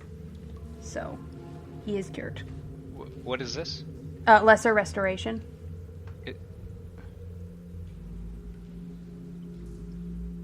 Okay. Okay, so go ahead and describe how it looks like. Do you just like place your hand upon his head, or?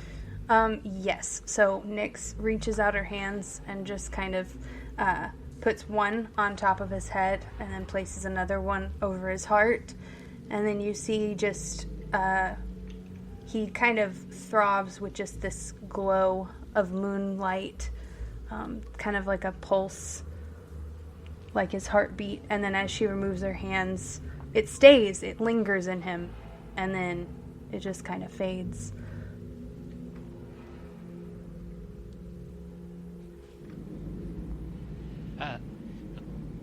So his ears were kind of like drooping a little bit, and his tail was just like down. And when you do that, his eyes start to glow again, and the ears perk up, and the tail raises.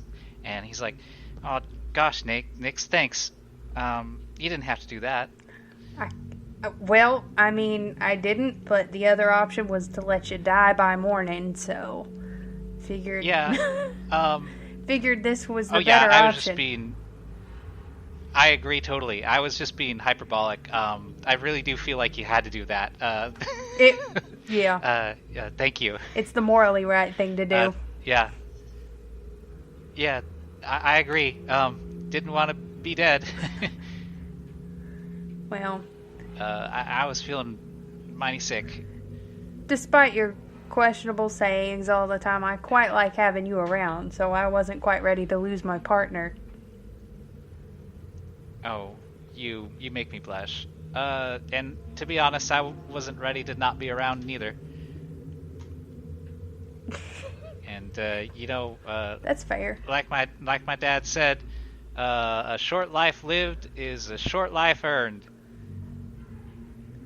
Isn't that about rest or something? But you know what? Never mind. It's okay. I'll take it. That's solid right there. Okay. We ready to get moving, everybody? Shepard kind of pulls you aside, Nix, and says, Nix, I can do that as well, but I can only do it once. But both Natty and Taha and you are sick. I'm doing okay for now, so you can use it on somebody else if you need to. Who else is Taha sick? Wait, is Taha sick? No, he isn't. I misspoke. Oh, okay. It was Natty and you are sick. Well, if that is what you want, promise you won't discontinue? I can't promise that. There's no guarantee. But I Well, do not want to be responsible for your extinguishment. Well, then why don't we ask Taha what his opinion is on what you ought to do before Natty wakes up? So, Taha, I forgot to drop this beat, but because of that injection you took earlier, you didn't need to sleep at all, and you were actually fully aware the entire night, and you still feel fine this morning. And because of that, I now have to tell you this. Natty got up in the middle of the night and went through Al's bag and pulled out the notepad, the runic glyphs. Okay.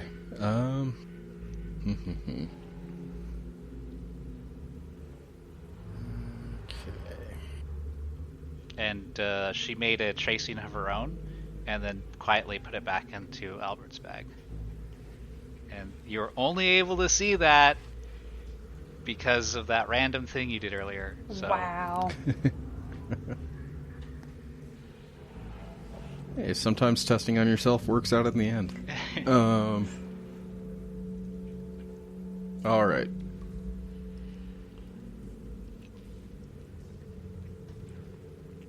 So Yeah, so she copied your inscription and then returned the original. And Natty's still asleep right now, and the rest of the group is awake. Yeah. Okay. Well, you can roll perception. Ba-ba-bum. Oof. Or I guess insight or perception, whatever you want to do.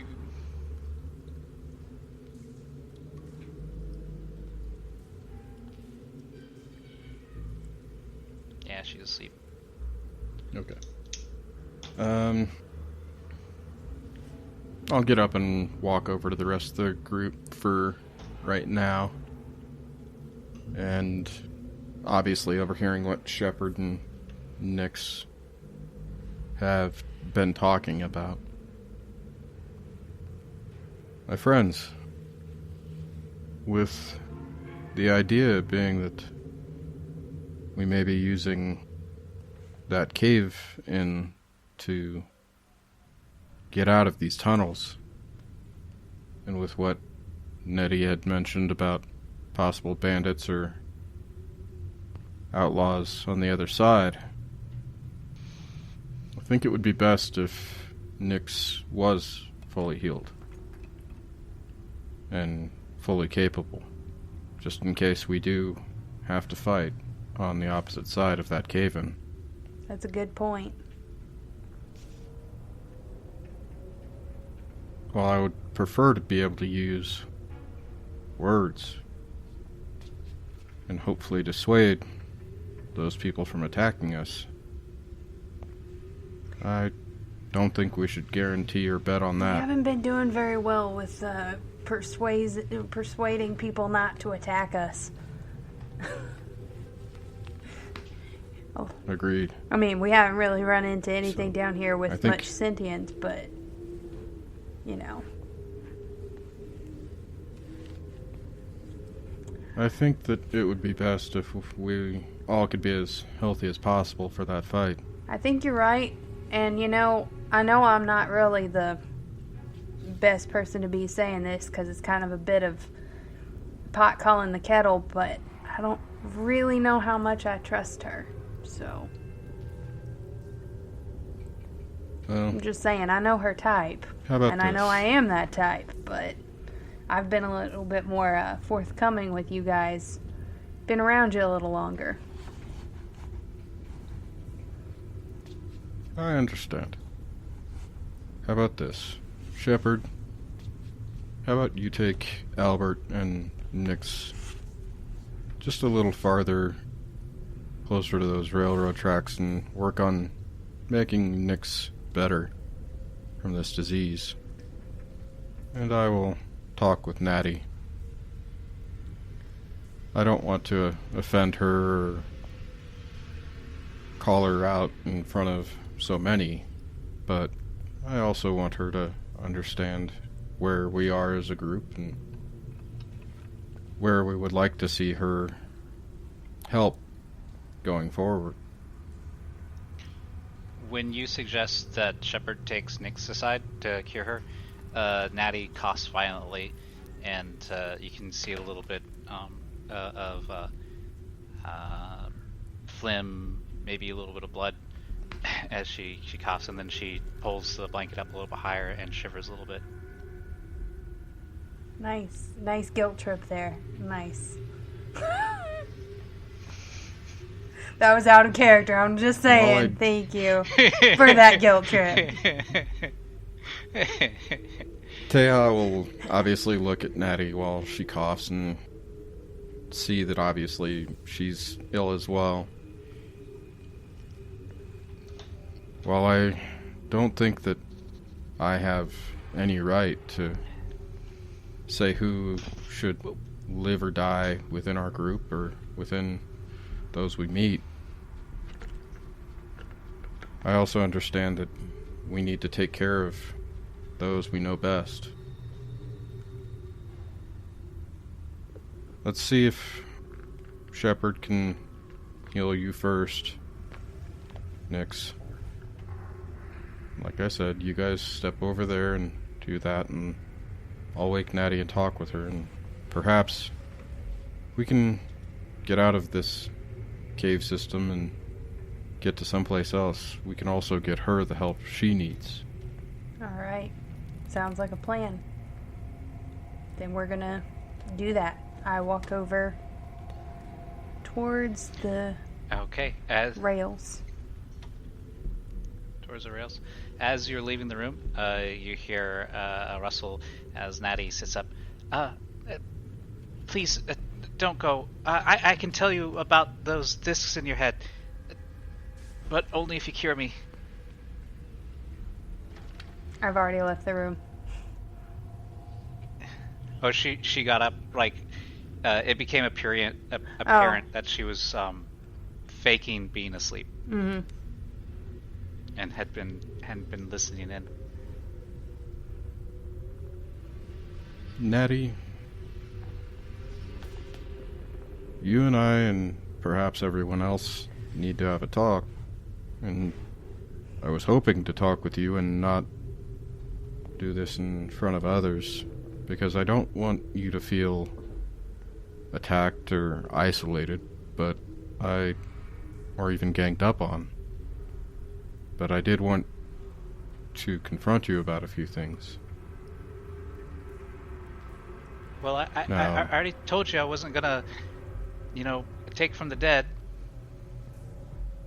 And I appreciate that. But you also shouldn't take from others. What do you mean? In the night, when many of us were trying to sleep, I was aware that you got up and went into Albert's bag and made a copy of the symbols down by the door. Albert brings his paws up to his mouth in a sign of just sheer. He's a gasp. Oh no! She learned all my deepest secrets and feelings. I feel so violated. That is a beautiful impression. He stamps his paw on the ground. How could you do that to me, Natty? I trusted you. Natty is just flat-footed. Like, what? Well, I understand your inquisitive nature to seek out knowledge. You could have asked Albert or myself or any in our group if you could have seen the symbols. I coulda, but I didn't. And that's because the most honest truths you get are the ones that you find on your own. And mister, if you don't understand that, I don't know what to say. That does not make any sense in this particular situation, Natty. So you can cut the BS.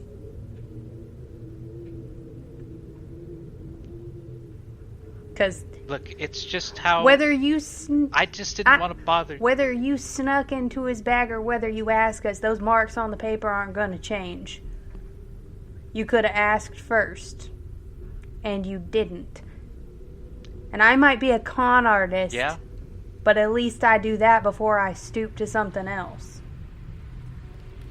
Well, I didn't know you're a con artist, and frankly, you must be a bad one if you're telling me that. Yeah, well, it doesn't look like either one of us are really making it out of here anytime soon, so we'll cross that bridge further down the road. If you don't cure me, I'll die from this disease, and you'll never know about those things in your head. And she is on the verge of tears. Natty, I can understand where you're coming from, and I understand you want to continue living, and You're damn straight I do. Scared. But the way you're going about this is wrong. If I had the ability to heal you myself, I would have done it in your sleep before we woke up and talked. I appreciate that, but that one over there, he can do it. And I heard him say he can only do it once. Alright? I don't have much longer. Out of character, how much health does Natty have? I don't know. I don't know if this is narratively good if I just tell you directly. You would, at a glance, know that she is much farther along than Nyx, and she seemed to have a weaker constitution to begin with.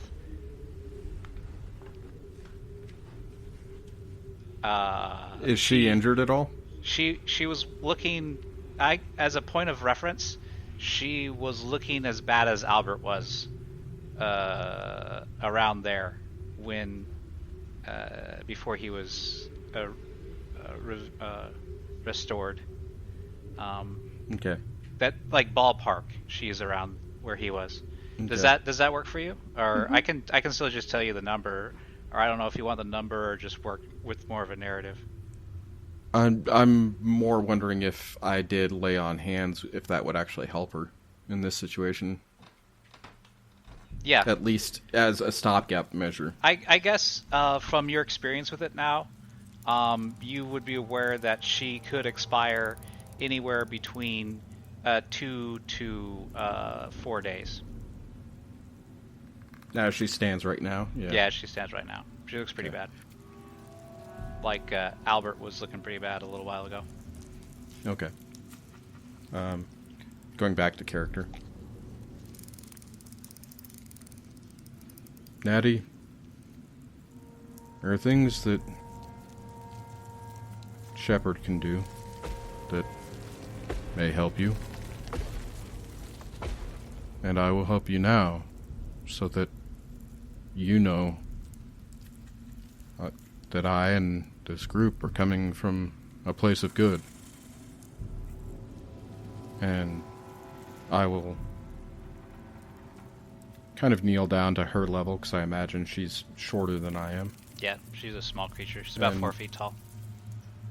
I'll just gently touch her forehead with my left hand and put my right hand over my symbol. And I will heal her for 5 points. Okay. As the natural energy courses through her, she kind of gives a wheeze and then coughs up a big old loogie of that kind of yellowy phlegm, and then wipes her mouth. I feel a lot better. I can breathe. Taha, here, I'm sorry.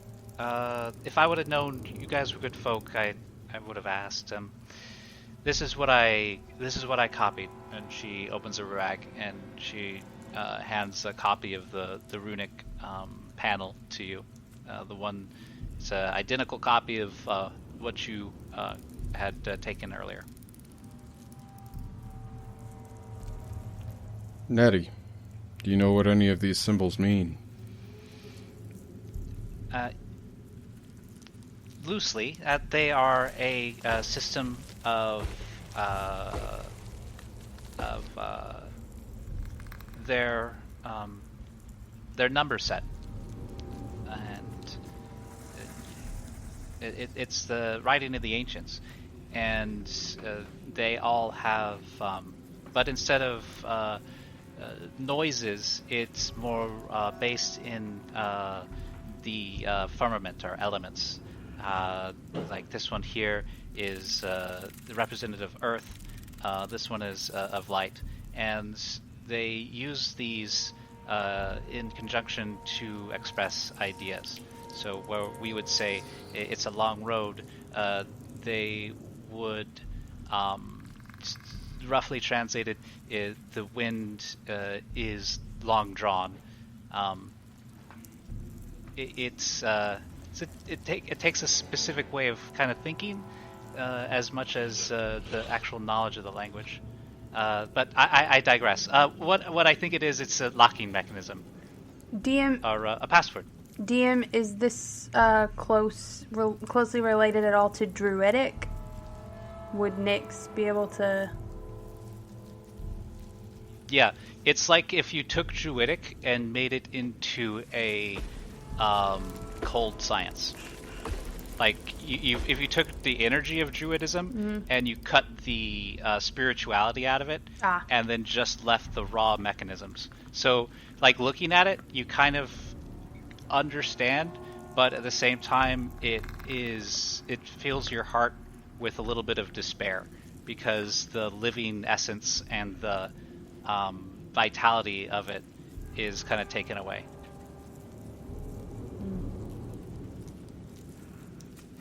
So, Natty... It's more about conquering and controlling nature than living in harmony with it. Ouch. Nyx would not like that. So, Natty... Neither would Taha. Taha just helped you out there, healed you a bit, and you promised that if somebody in our party healed us, you would talk about these chips in our head, and you seem to know a little bit. Yes. Sorry, I got excited about the gate. That's okay. Yeah, I don't know their complete function, but I do know the runes. They are protect, they are recall, and they are to preserve. Is what they mean. It's a tough translation. It like literally it means the stone of the mountain endures the timeless tides, and allows the tree to root. So there's quite a cultural gap between the old world and ours. Huh. So it would seem. But yeah, the rough translation, it focuses around protect and retain. I guess if I were to put it in the most direct words I can. Thank you. All right, thanks, Natty. But No. there's also a little, I think it's strange, transmit is also, I believe it's some sort of,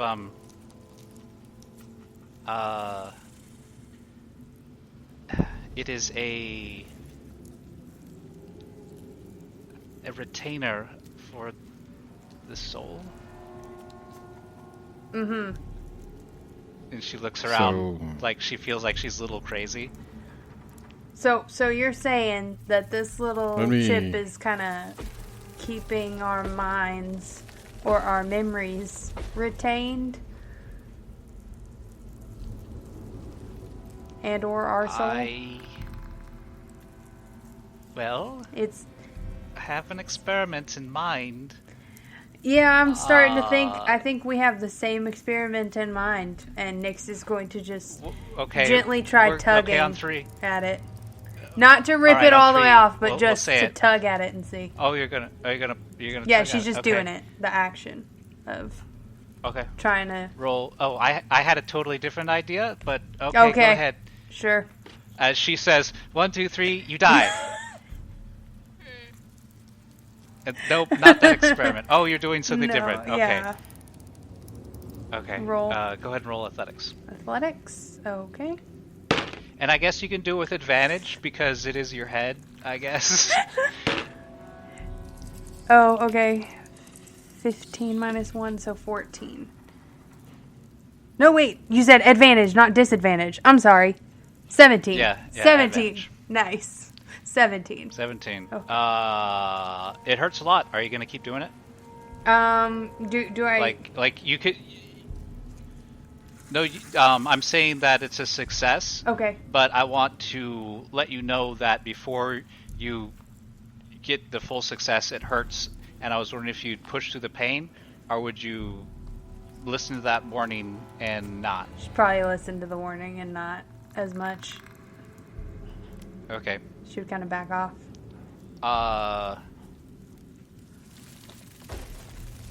Okay. So you do feel something move just slightly before you kind of give up on it, and it felt like this isn't just something on the surface. Mm-hmm. That it extends inward. Alright. I feel like this thing is laced straight through my brain. Don't pull on it. I don't suggest that at all. Yes. Well, I mean, my idea was that we could do a little experiment where one of you dies, and then She's funny. She's got a great sense of humor, huh, Taha? That's funny. Well, it should retain you. You should be grounded, and we should be able to bring you back.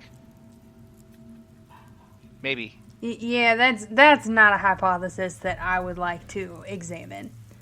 Thanks. Natty, while I appreciate you wanting to explore things with a scientific mind. I think one of us dying when we have limited supplies and possibly even limited time for some of our members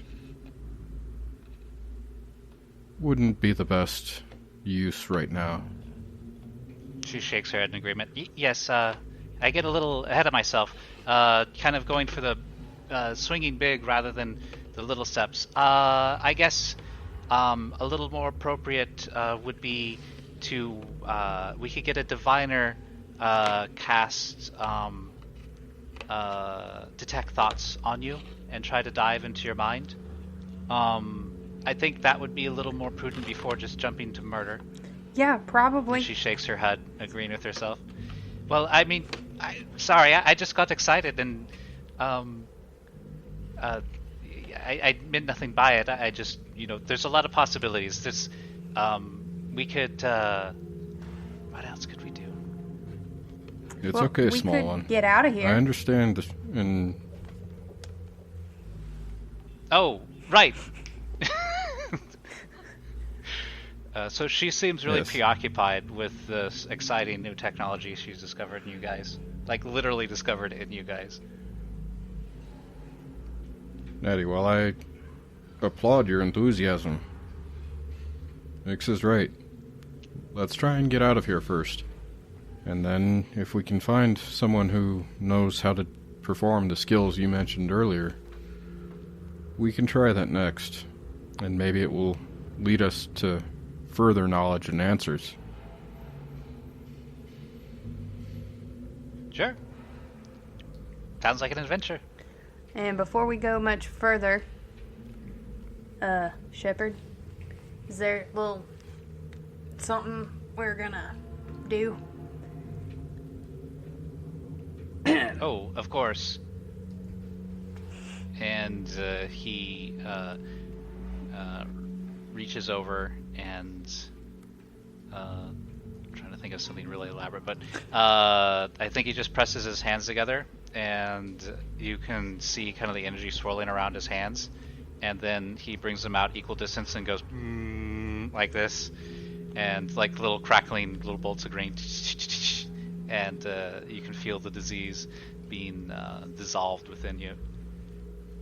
How was that? That was interesting. I feel like I just went through a full body scan, but that's okay. I'm cured now. Excellent. Thank you, Shepard. It is like... Al, let me try this. It is like my father said, a scan a day keeps the disease away. You know that actually works. I think that is an acceptable saying. That could work. He doesn't express it with his face, but he does stand a little bit taller after you say that. Alright, Al looks around. We ain't getting any younger. Nope. And,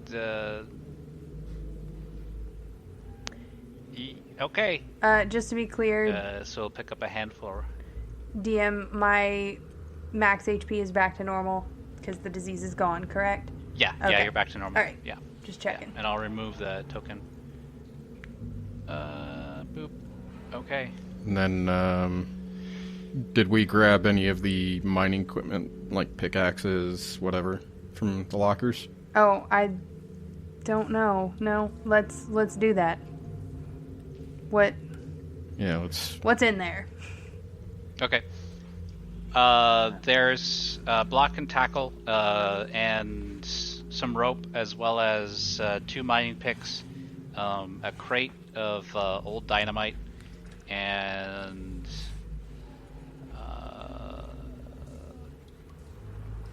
some just like a work clothes like gloves and some jacks, like to help install the supports. Okay. And Daddy will say, "Be careful around that dynamite. if it's sat for too long, it gets real temperamental, and I mean that. Like, be careful. All right. Let's leave the dynamite I here. agree. I don't want to risk that, and on top of that, as much as I appreciate Albert's enthusiasm and inquisitiveness, for some reason I picture him trying to juggle it and everything going horribly, horribly wrong. So at this point, Albert had gotten a little ahead of himself and started going down the hallway without you guys, realizing that you had turned around to get supplies. He came back, and he's like, "Oh, did you guys check those lockers? Was there any dynamite in them?" No, there is No, not Albert, any there's- dynamite. Nope. Aw, beans. It's real sad. We did find some But other tools that we'll bring with to see if it'll help with the cave-in. yeah, here, catch. All right. And I throw a piece of clothing at him. Not at him, but towards it, like to him. Yeah. I did say catch. Catches it perfectly. Awesome. You can Okay. do something with that. If you could, okay. maybe put your intelligence to work there, because maybe you could figure out a way to make something that we could Parachute? carry things in, or a parachute, or maybe a pair of wings. I don't know. You can figure something real smart out with that. Yeah. And then I just kind of like nervously glance at Taha, like. I love. Okay. You see him pulling some timber off the wall shortly after that. Fantastic. Feels like trying to come up with activities for a toddler. So he pulls some of the timber off the wall, and he quickly wraps the sheet around it and turns it into a torch.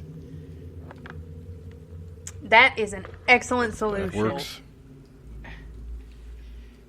Thanks, Nix. And as he says that, some rocks fall down a little bit around his head from the now weakened support beam. Yeah, let's get out of here. So Let's move, I'm gonna friends. take a pick, and the block and tackle, Okay. and I'm going to I'll grab the other pick and the rope.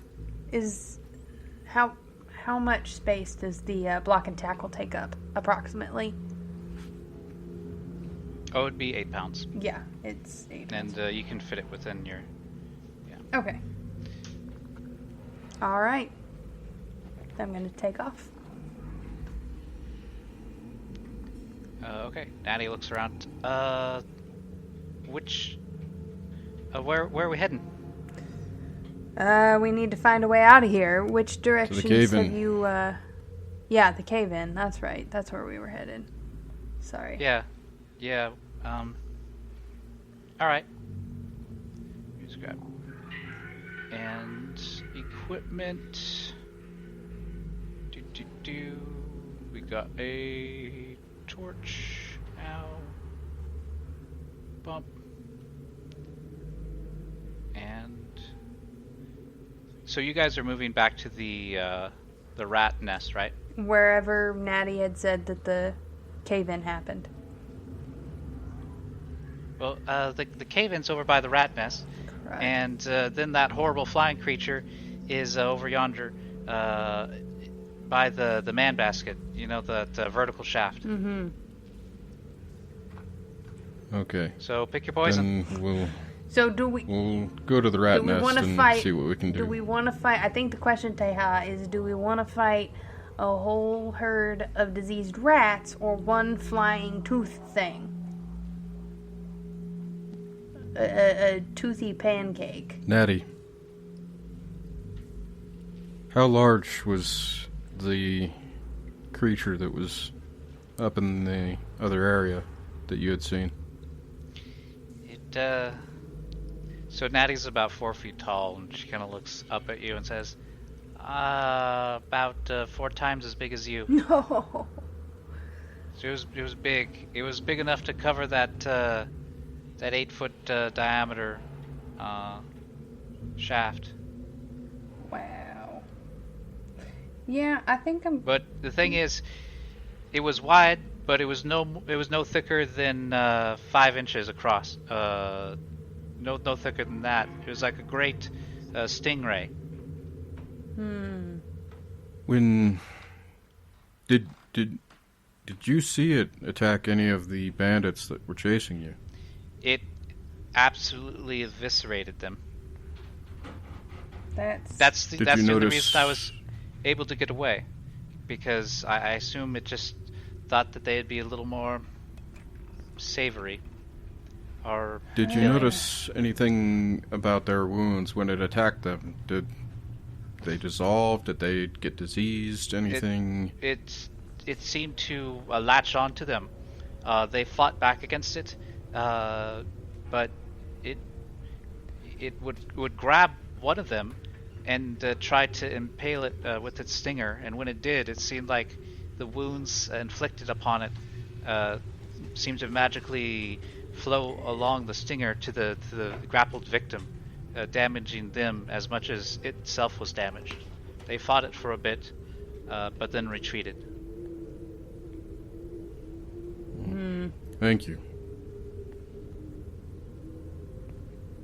Well, given from what Addie says about the creature above, Yeah, I'm not. I would rather face the rats. I think so too. We know what they are capable of, and we know how to treat the disease that they inflict.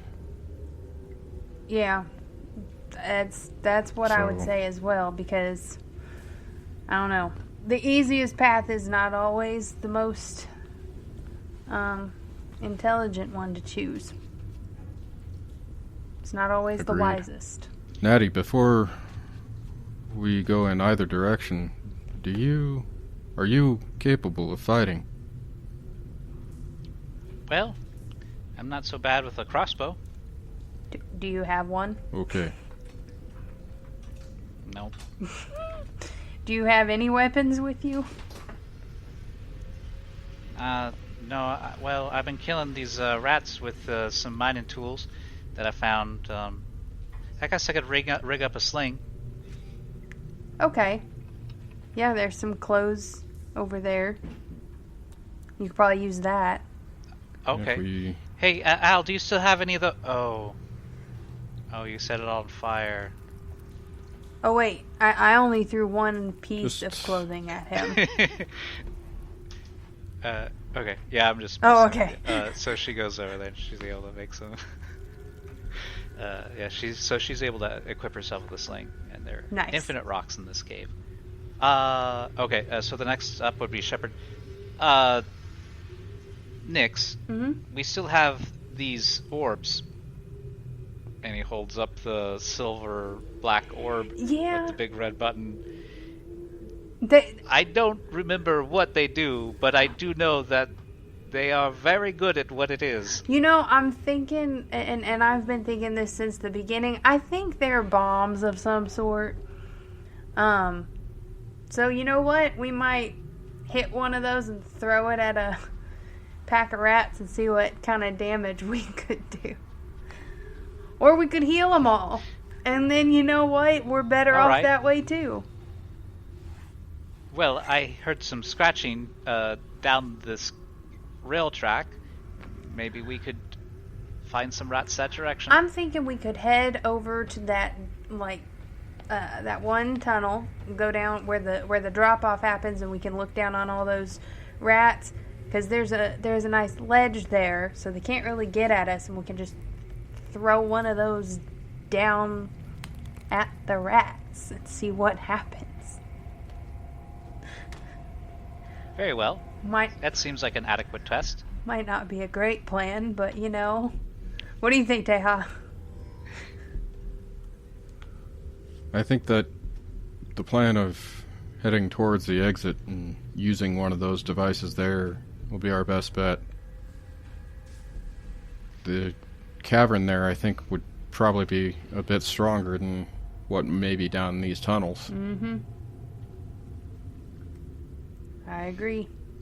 since you guys have been back at the barracks for a little bit, Albert kind of sniffs the air. It's like, I could have sworn I smelled glycerin, maybe dynamite. Am I? No, you know am I what? smelling things? You know what? It's if it's glycerin, you know what? I bet that those gelatinous cubes probably emit a little bit of glycerin, and that's probably where you got that smell. Yeah. How about we just Jeez. head on Gosh, out Nix, you're that so way? smart. Thanks.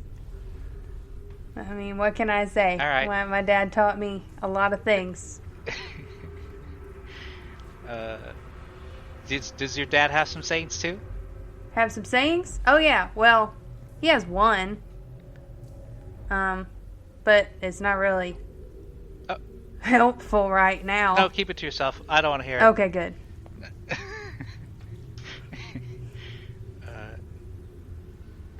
It doesn't rhyme. You wouldn't be interested. Okay. Oh. How can it not rhyme? He wasn't a rhyme. A rhyme a day keeps the chores away. All right. Well, that is an interesting one. Never heard that one before. Let's get going. We'll discuss this stuff later. And Nix quickly turns and heads off. Coming up to the junction, Natty is throwing rocks down the hallway. And let's see where your friend, the cube, is at. Gross. She throws a stone and it sticks midair. Ah, frick. All right.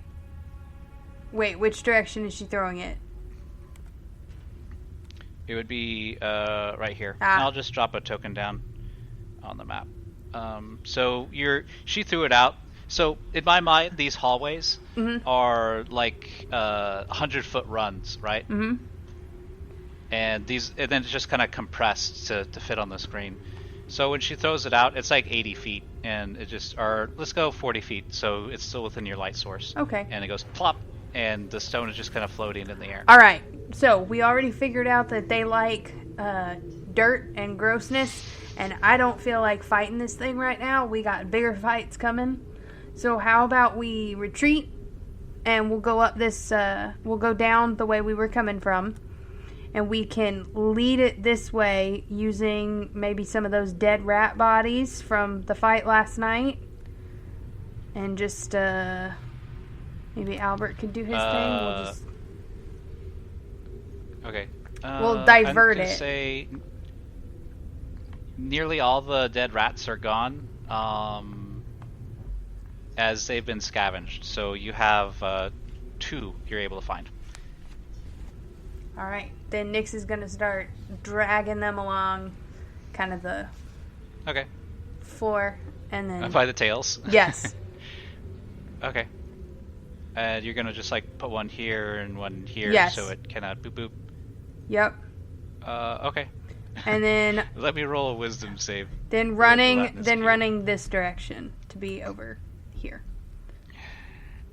Okay. And we're putting it, to where it... Okay, so it rolled a -2 for its intelligence. Fantastic. So you may just drive it wherever you want. Sick 'em! Down that way! Okay, so it goes down that way? Alright, so it goes down that way. Awesome. And you could actually see some other rats that were going to come up and try to fight for the dead bodies and maybe attack Nix, but they know better to mess with the cube. Nice. Okay, so as it's getting distracted and cleaning up the tracks, it gives you guys more than enough time to make your way over towards the rat nest. And I'll just move you guys over as a group to make it easier on you. Is that okay? Yes, I feel so smart right now. I'm just like, shift yes. Nice. I know a great deal of that was just because it happened to roll really bad, but still, it makes me feel good. Well, you put it in a position where it had to use its weakest stat to fight your plan. Nice. So that was good planning. Yep. Nice. All right, you once again find yourself on the precipice, looking over into this rancid valley. All right, and about how far away is that biggest bunch of crap? I don't know, whatever it is. It's 40 feet. Diseased rats. 40 feet. Okay. So then, you know what? I suggest we all get about 50 feet away from it. And then one of us run forward, chuck the metal sphere, and then run back.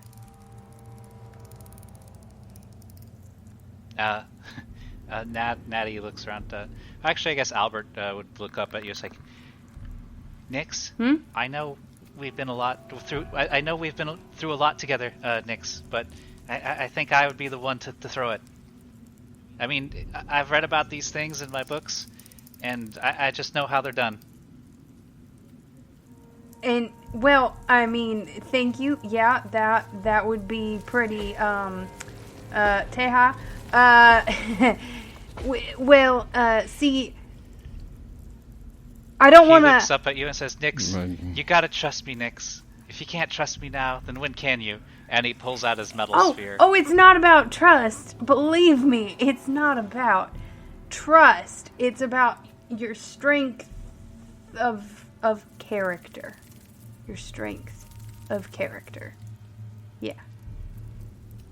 Albert, my small friend. Nix, you gotta trust me, Nix. Fine. And then Nix just runs away. Woo! He gives a little hoot and jumps up. Make sure to hit the button. Oh, right. As she's running away. he was like mid throw, and he's like, oh, right. She's like, make sure to hit the button. Albert, my small friend. Yes. Press button, run, throw, then get behind Shepard as quickly as you can. Okay. Throw, run, press button. No. Press button. Oh, run, God. throw. I got this. Okay. And he holds it up to his hand. He's like, okay, 1, 2, 3. Okay, you can do this, Albert. You can do this, Albert. Just like in the comics. And then you hear it click, click, and then zzz, beep, beep. Throw it. Throw it! Okay. And he cocks his arm back, and then he lets it loose, rolling a 7 on his athletics. No. Which is enough to clear, to get it into the place, and I'm gonna roll to see where it lands exactly.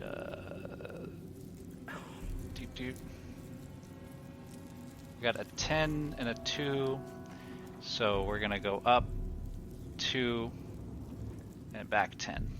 2, 3, 4. Ooh, all right, there. And let me drag out its effect.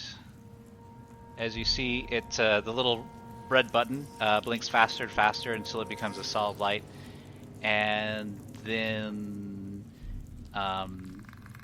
it's a quick flash of light, and then it collapses. And for a moment, there's just a sphere of like swirling purple darkness, and you hear this grinding. And this energy cuts through the dirt and collapses. And all the material that was there within the sphere is now gone, and there's a perfect half cylinder. All right. Now, this isn't my field of expertise, but that was pretty awesome right there. It cuts through the den, and a few rats fall out, and the hive seems to be in a commotion, not knowing whether to flee or to attack, or what they could even attack. It's just like, you ever just like kick up an ant's nest? Yeah. Yep. It's like that. They're just like crawling all over the place right now. How many of those do we have?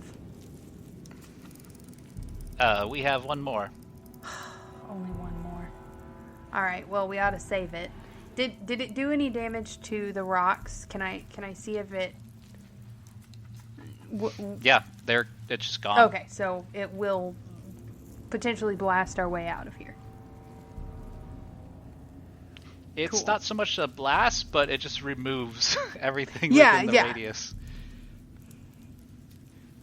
So it's a charge that we could set against a wall and remove. Shepard looks up and says, "Oh, I remember what they are called. Handheld rift generator device." Oh, that's convenient timing for your memory. Well, it helped to see it in action. Mm-hmm. If a robot could be embarrassed, he'd be blushing. Well, my friends, I can definitely see a use for these, but we also need to be careful. Exactly what I was If thinking. we use these in the wrong sense, we'll bring the rock down on our heads. Exactly. I'm going to say, you also caught half of a rat swarm. There was one rat swarm in the blast radius, and it's just gone. And the other rat swarm was just, and you can actually see there's like a bunch of rat torsos, like cut in half, the front half, back half, and like bifurcated. Just Nice. so we'll just drop this one down to critical. Can we see about how many Fairly devastated it. rats are left? There seems to be an intimidating amount. There seems to be 3 large swarms and 5 diseased rats. Okay. Can I take the little chemical light source that I still have and toss it Oh yeah. kind of out towards where most of those might be, just so we can start getting a little bit of a lay of the land? Yeah. You guys So to speak. Each have a full pack of these things, so you can consider yourself functionally unlimited right now. So you can feel free to throw them wherever. Nice. All right. Okay, so my inventory shows that I have 5 of the metal spheres. Is that correct? Oh, I think Or is they that weigh incorrect? 5 pounds. Oh, I see. That's not quantity, that's Yeah. weight. So I have one, though? Is that true? Uh-huh. Okay. Yeah. And then I'm pretty sure it was Shepard who had the other one. Albert. And Shepard has a syringe, and Taha has a syringe. Oh no, wait, we sorted that out last time. That's right. I had a syringe. That shouldn't be on mine. Yeah. The metal sphere then- does not belong to me. and then- okay. That's right. I completely forgot. The spheres go to Shepard and Albert, and then Nix and I had the injectors. That's correct. Okay. Yeah. Well, Shepard gives you a sphere there next. So, Okay. because I am just an NPC at this point, and I don't want to make big plot decisions. This is a mess. So I'm gonna turn to Natty. Natty, where did that cave-in happen? She is too busy celebrating this little rift, and she is like, "Did you see that? That was amazing! Yes. By the gods, that was amazing! Yes, I did. The old tech is I just saw so that. phenomenal. The Right? power! Amazing. Could you imagine what we could So do cool. with that?" I know, but first we'd have to listen, Natty. Look at me. We have to get What, out of what, here. What? We have to get out of here. Yeah. We have to bring it to the surface so we can share this discovery with the world. So, where's that cave-in? It's just over yonder, and she points directly to the west, and I believe you can see a little bit of light Aha. right over Gotcha. there. I see. All right. So how'd you find out about that? How did you get over there? How'd you discover this? Oh, well, I mean, I can see the light from here, and I assumed it was the way out. But if you you're probably not going to like this. but if you cover yourself in, I guess you don't need to roll for this because you guys did all that awesome role playing with her earlier. If you cover yourself in the bat guano, then they don't see you. The thing is, they're all kind of blind. And they rely on Cataracts, really. smell. Yeah. I was actually kind of thinking along those lines. Well, you are smarter than your average cat, I suppose. I'm not actually a cat, but thank you for that. Well, I'm not actually a rat. Yeah, but exactly. I endure the you get it anyways. I didn't assume you were. Yeah. Yeah, I appreciate that. All right, then let's head back and go get some bat poop. Rats and bats Albert and is cats. like, Oh my. Albert actually puts his paw down and says, Taha, I'm not going to do that. I just cleaned my clothes off yesterday after traipsing through that filth, and now you want me to just go filthy again? I spent an hour getting it out of my fur yesterday, and now you want me to just get filthy again? Let's kill them. They're just rats. Albert, I hear ya. You're a cat. I hear ya. But look down there. Do you see how many? Have Taha fly me over. What? Have Taha fly me over. I'm sorry, DM. Can you repeat that? I still can't hear. I want Taha. Can you fly me over this? Like. I mean. Albert, while I appreciate the idea that you're having of me flying you over all of this, I would, and believe me, I would rather not cover myself in guano. Bat shit. Just say it. That's what she's saying that we should do. It's right. But it's the simplest path for us to get through this area safely and out of this cave system. During this little conversation, can I be looking up at the ceiling and just what is the top of this cavern look like? Oh, it's that same acid clean as the wall. It's been cleaned by the cube many times. I mean, in the chamber directly above the Oh, rats. Directly above you? Yeah, that's what I meant. Above, like, the rats area. Yeah. Oh, okay, the rat chamber. The upper part of the chamber, it is a little bit taller than where you are now.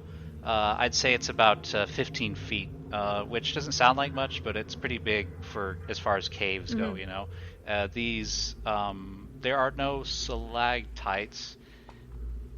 It's a smooth top, but you notice that there's a bunch of organic stuff up there, and there's no telltale sign of like the cubes kind of sweeping across it.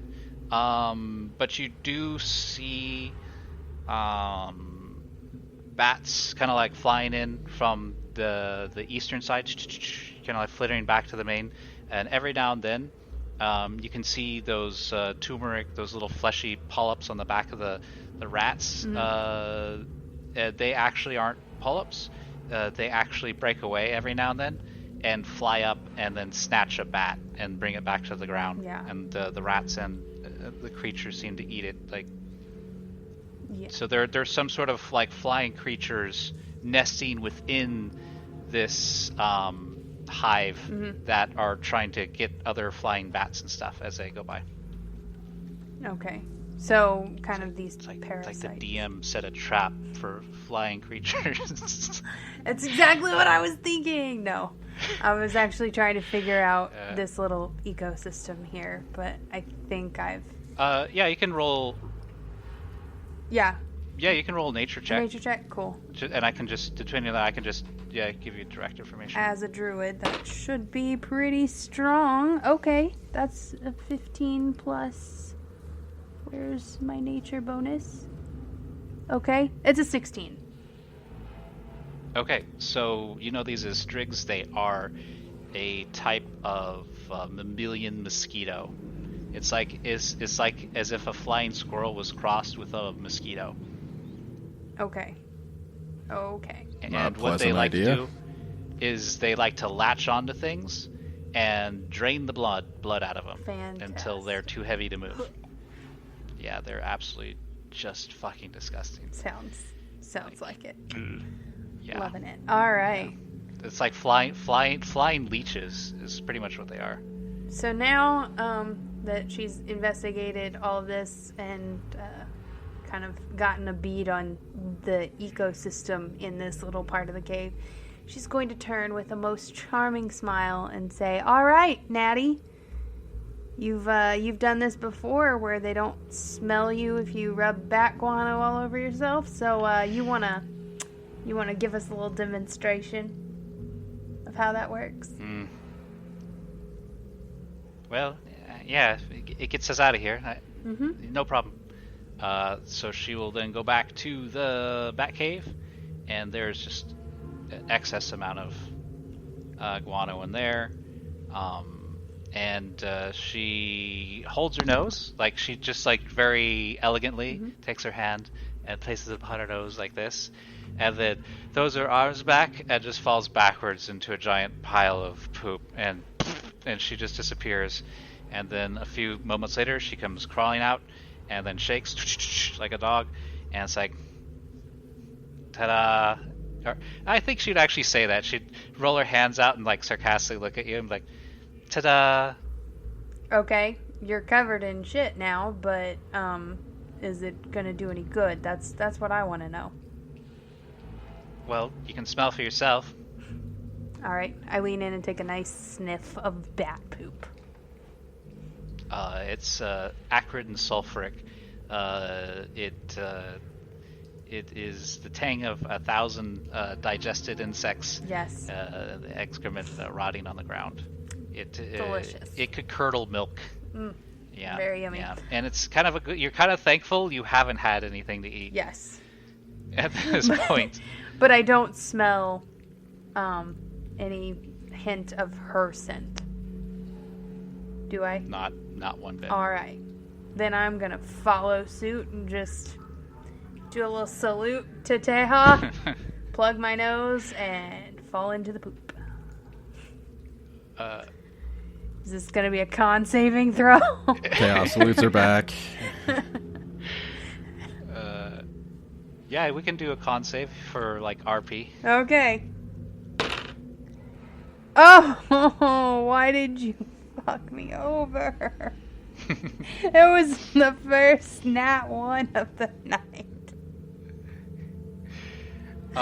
Okay, so you God, you no. actually fall in, and as you're coming back out, a big like loose part of it, you're like, yeah, it wasn't that bad, and then like it just tumbles down like a little poop avalanche, and it just flattens you, and your ears just get flattened by it, and like your hair just like stands on end, and it's just like Gross. and you like go to shake, and you realize it's down in your ears at this point. Oh, no. Oh, gross. As soon as Taha sees Nyx in this situation, and before Albert can scamper away or do anything, I just grab him by the back of his collar and toss him right into the pile of shit. Excellent. Yes! If you weren't gonna do that, I was gonna. He's like, no. And then as you're throwing him, he says, "Oh, beans!" Splat.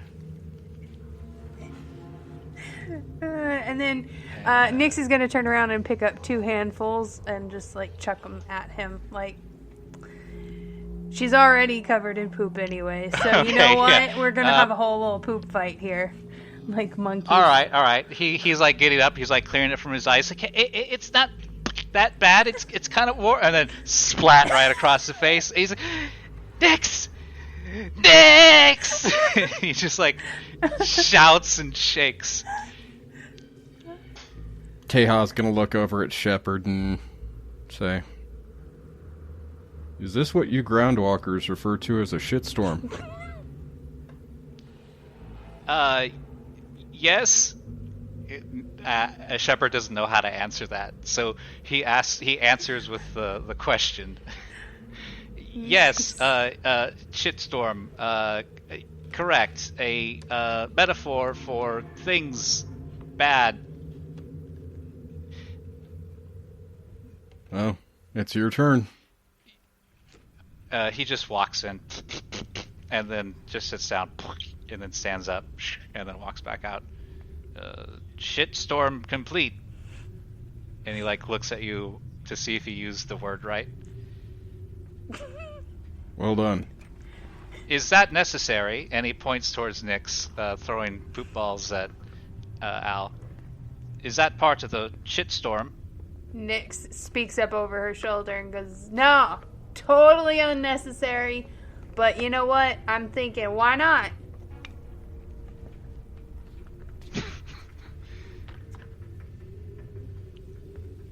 Meat bags. Groundwalkers. And then Taha will walk over to a giant pile and look over at Nyx and the rest of the group.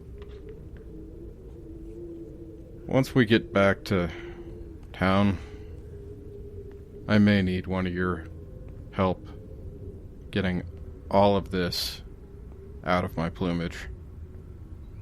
And then just falls straight back and does a giant shit angel.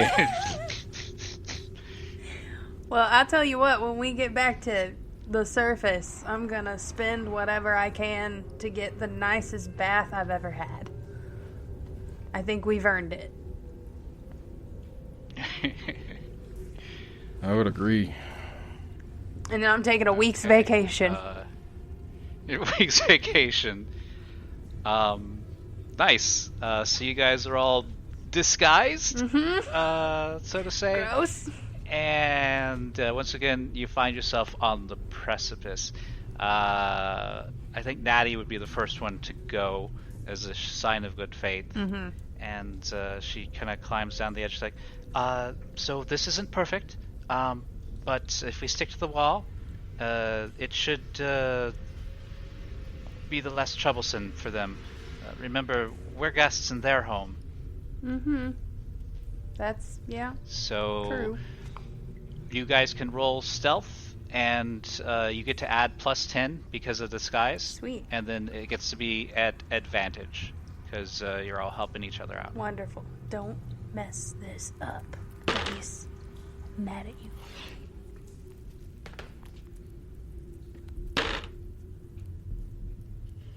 Oh, nice. All right. 18, so a 28. Dang. That's high. Shepard got 30. Nice. And if we really were gonna crush it, we could have cast Pass Without a Trace and been like, oh, I rolled a 40. What about you, Taha? Oh, you got 13 plus 10, so 26 or 23. And Yep. Natty is gonna clock in. Oh, nat 20, so she's good too. Wow, everybody rolled really well. Let's do Albert and 1, 2. Oh, he already had. Oh, so 20, 30. Oh, wow. Okay. No issue. Good rolls. And so what Natty will do is she'll guide you through and come over here. She gives you a little bit of a breather, and you guys are actually moving through the rat swarms. Mm. Like you step down and they're like crawling over your feet, and the big diseased ones are like looking up, sniffing around, and just kind of scurrying. Some of them are like gnawing at the gel lights that you threw in earlier. It's a little surreal after these creatures have been so violent for them to virtually ignore you as you move through what would have otherwise been certain death. And you're able to make it out the other side of the cave.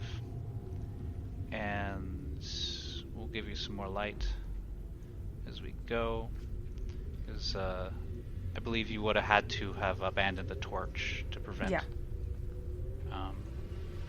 Oh, Okay. yeah.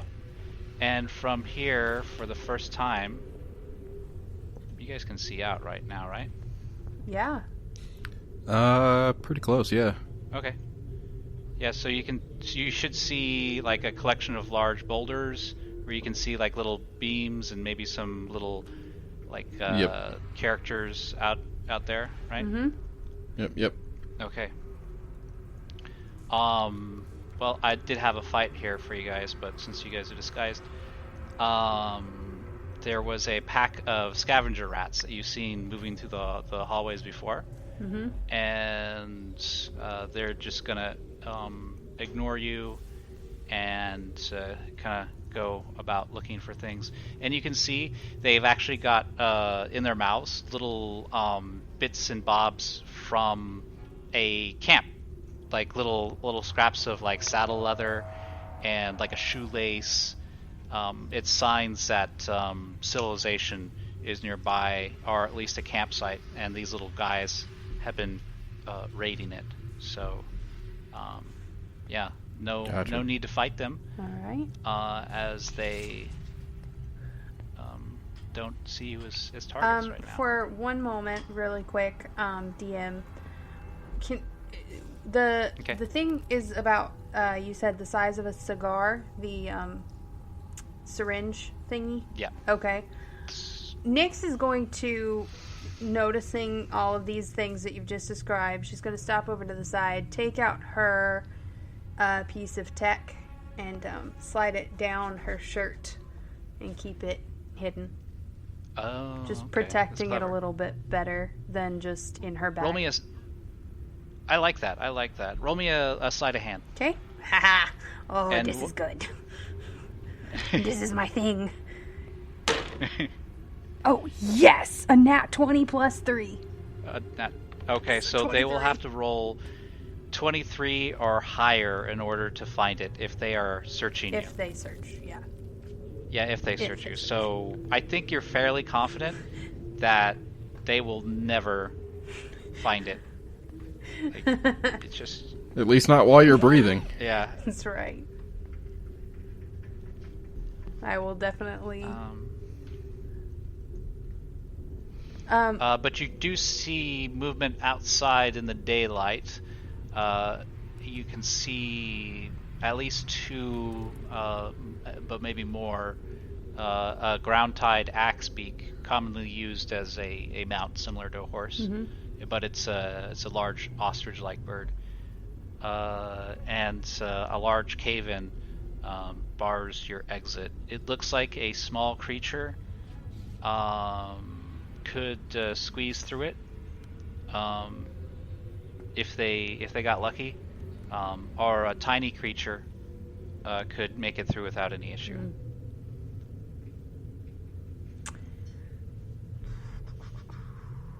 You know? What size is Natty? She's small, right? Yeah, Natty and Albert are small, and what I'd do is I would roll an athletics check, and if they pass, they get through. If they fail, they get stuck. And then if it's a tiny creature, it just gets through with no issue.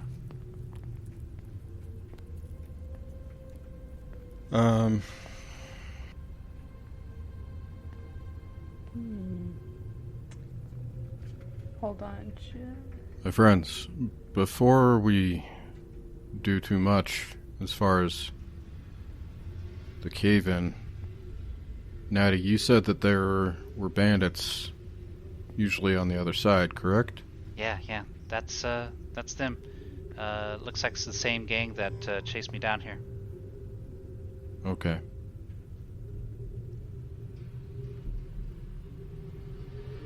Who out of our little group here, has the highest ability to take in with their hearing? Well, here's an interesting thing. I'm a detective. Albert perks up.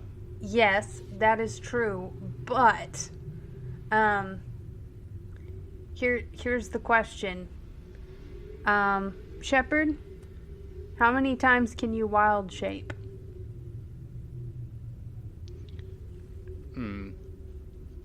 2 times. And you've already done that?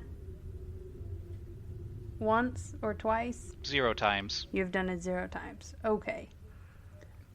Today. I'm feeling refreshed after that excellent bit of rest we had in the sullen dark chasm, surrounded by creatures that wanted to kill us. That's correct. Okay, so do you wanna use that? I mean, I could, but I just rolled really well to conceal my thing, and like if I wild shape, it either has to merge with my form or go away. So I don't wanna... It would retain. It would retain? Yeah. In your okay, because I don't know, because every DM rules that like differently with equipment and druids, and it gets confused. But okay, so then I will volunteer to wild shape, because this will be my first time ever wild shaping. And I've played a druid all the way up to level 5 now and have never had occasion to use wild shape. So this is, I don't know how this works. So I guess I will choose to be not a rat, because I don't want to be something that they would attack. Taha, listen. I can shift into an animal form like Shepard, but mine will be organic because I am organic. So you can tell Albert's getting bored. What he's kind starting of to edge him, so Albert? He's starting to edge his way to the what? Yeah, no. Get back here. Come here. Right. We're having a very important right. discussion, and we need your wisdom. We need your brain. I want to go out there. Okay. I want to sneak out there as an animal. I can fit through that crack. I can get small. But I don't want to be a rat, because I don't want them to attack me. If they're fed up and tired with rats, what is a non-pest small animal that I could...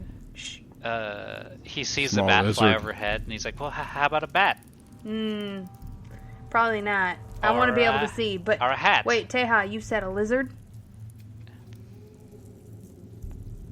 Small lizard. A small lizard. All right. The terrain around here. All right. And with that, Nyx is going to wild shape into a small brownish colored lizard, or whatever the average color of a lizard is in this area. Okay, just an indigenous lizard. Poof. Okay, how does her transformation go? Is it like poof and she's a lizard, or is it like body horror, like ah? No, it's definitely like poof, she's a lizard. There is a puff of kind of, this time instead of the silvery white of moonlight, it's a little bit more bluish colored. A little bit like lightning. It's kind of what you think about when you see it. It's like got that cold blue color. And with just a flash, poof. Nyx is gone, and there sits a little brown lizard with blue eyes. Okay. So here we go. You can drive the lizard All around. right. You. Okay. Okay. This is Loki. This is Be careful, small terrifying. one. Yep. And you have 2 hit points. the lizard puts a little tail all the way around and gives a little salute. And crawls through whatever the space is. Where is... I don't see any tokens, and everything is dark for me now. Sweet. I think it should be up here. Yep, I don't see anything. And oh, there we go. Do you got vision again? Now I do. Yeah. Alright, little lizard. Going to just poke my head out and sit up on a rock. Albert puts his hands on his hips and says, well, I'll be. Albert, keep your voice down. All right, I'll be. I'm just gonna crawl out to like the edge and then find a little ledge, keeping an eye out for any predators as well who would want to eat a small brown lizard. All right. Can you see? Is the vision working outside? Yes, it is. Somewhat. It's a weird cone shape, but that's okay. I get the idea. Here, you can move yourself just a little bit farther, and it should clear you of those cones. Perfect. No? Yeah, okay. That did. It did. It worked. Okay. So I'm seeing, like, the whole encampment now. Okay. Nice. All right. So what do I see? What do my lizard eyes see? I feel like I should tell you in a side channel just to see how good your descriptive skills are when you come back. Oh yes, let's do. Let's do you it. Want to join me in the lobby? Yes. Where is that? Outside? Okay. Oh. I see. Down here. Where? All right. Hello. All right. You see 4 rough-looking fellows. One of them seems to be a little bit rougher than the others. There are 4 mounts tied up, 3 horses, 1 axe beak.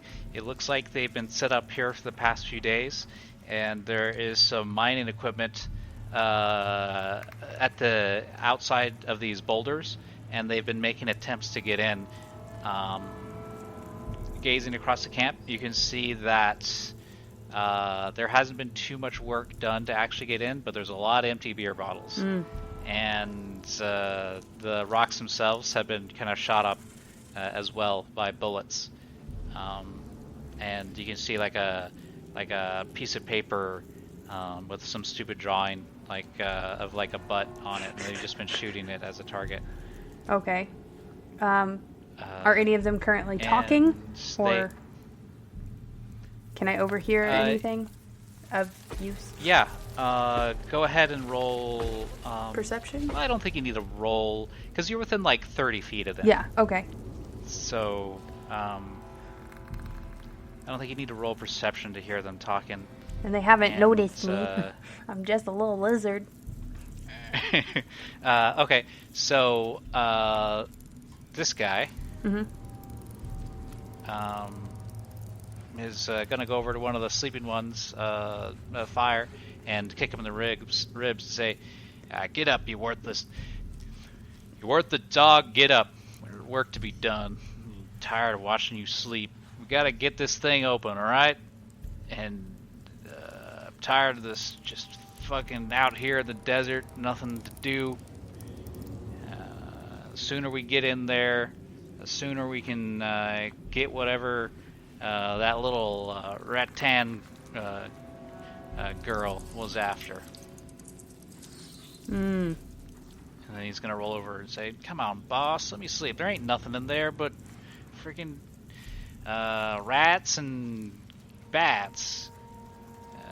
And that little rattan's probably dead by now. Let's just move on." And then he's gonna kick him in the ribs and say, "Look, boy, thing is, I'm in charge, and when I say dig, dig. There's shit in there. That Natty wouldn't have been coming to investigate this place if there wasn't anything to find, all right? Now, we tailed her for a week, and you get your ass in gear." All right. And he's gonna like kind of huffy about it and get up, and he's gonna put his pistol belt on, and he's gonna see a little lizard sitting on a rock, and then he's gonna kind of drunkenly pull the revolver and start to draw a bead on you. I am running for it. Okay. Bing! You hear a gunshot and splittering stone as a bullet ricochets. Like, that was a smart one. You usually don't know what guns are. And that's it. All right. Awesome. Switching back to the other channel. Mm-hmm. Alright. You hear a gunshot and the lizard comes scurrying back in.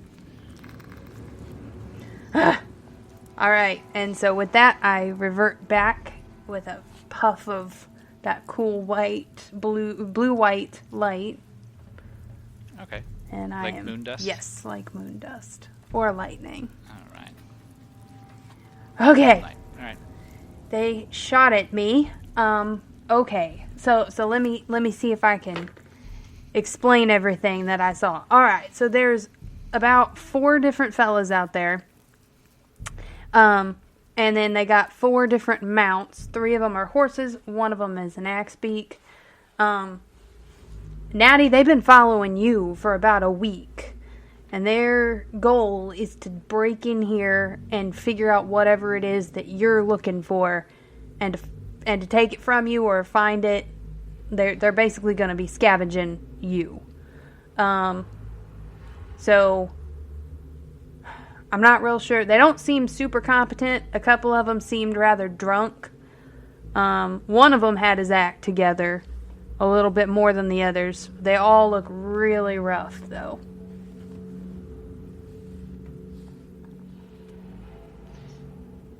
Yeah, that's probably the Clef gang, and they're the ones that chased me down here, as you said. What's their primary motivation? They just wanted to make money, quick buck, that kind of thing. Now a lot of weapons come out of these old ruins, and they're hoping to find something particularly nasty. She seems like she's withholding information from me at this point. And she hangs her head down. I needed money. Mm-hmm. And they had it. So You stole from them? I tried to give them well, I mean, yes. She cringes. The thing is, they're bad people, and, they deserve to get stolen from. I can sympathize. I understand that. But that doesn't really put us in a great situation with them.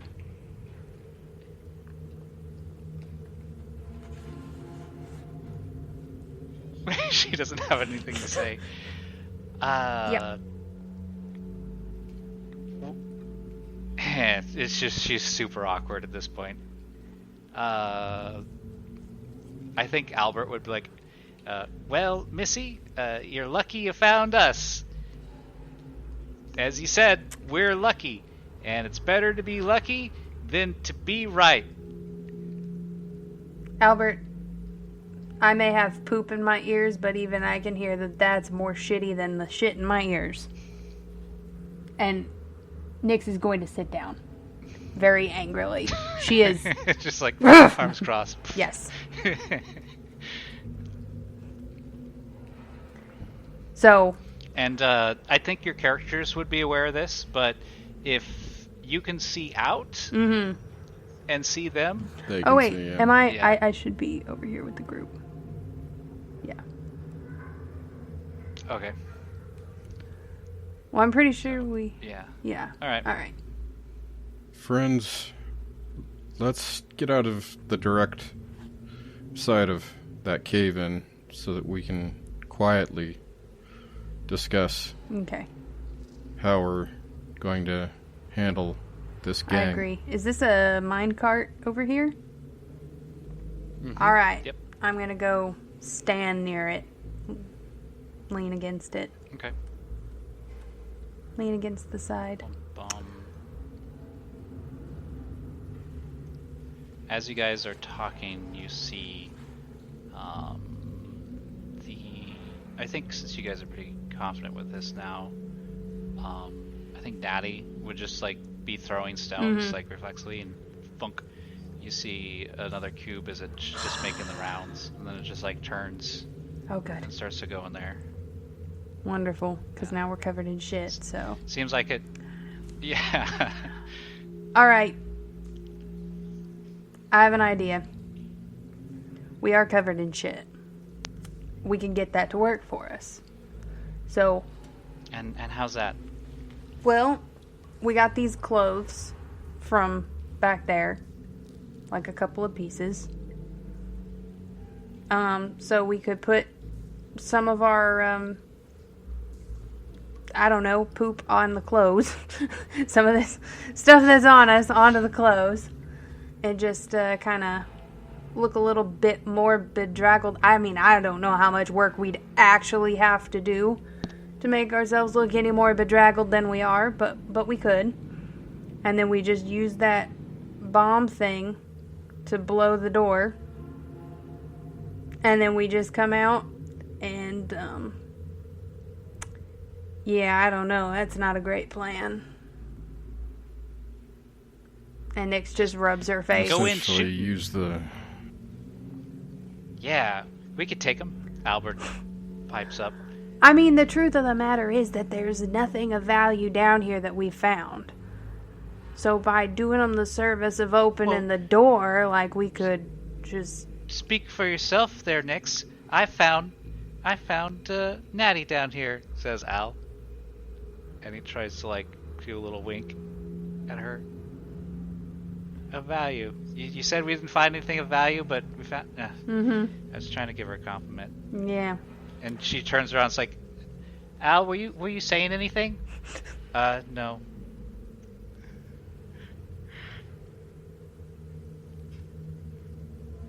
Nyx, I think you may have probably the only plan that will work with these individuals, since they seem pretty set on coming down here.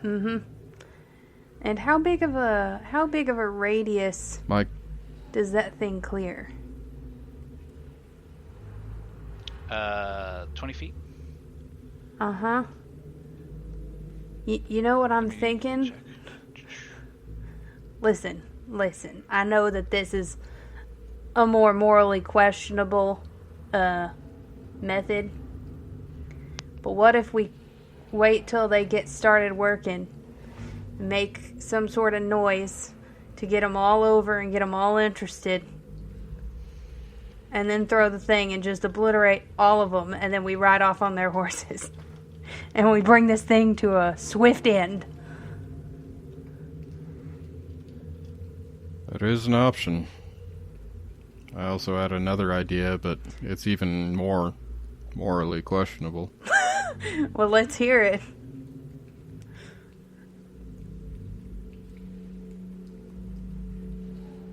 Do any of you have the ability to speak to animals? Let me see real quick. Let me just check my spell list. Hold on. I don't think I do right now.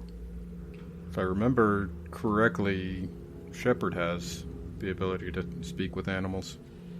You remember accurately. I could have spoken to all these animals. I do not have it prepared, so no.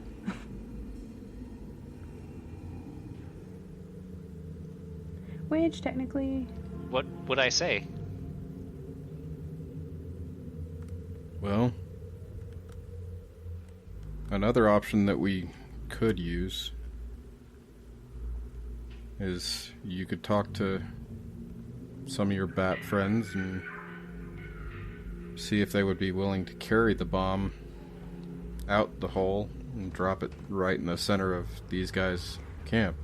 Well, that's an idea, but also I like the idea of having some mounts and maybe some provisions from these people.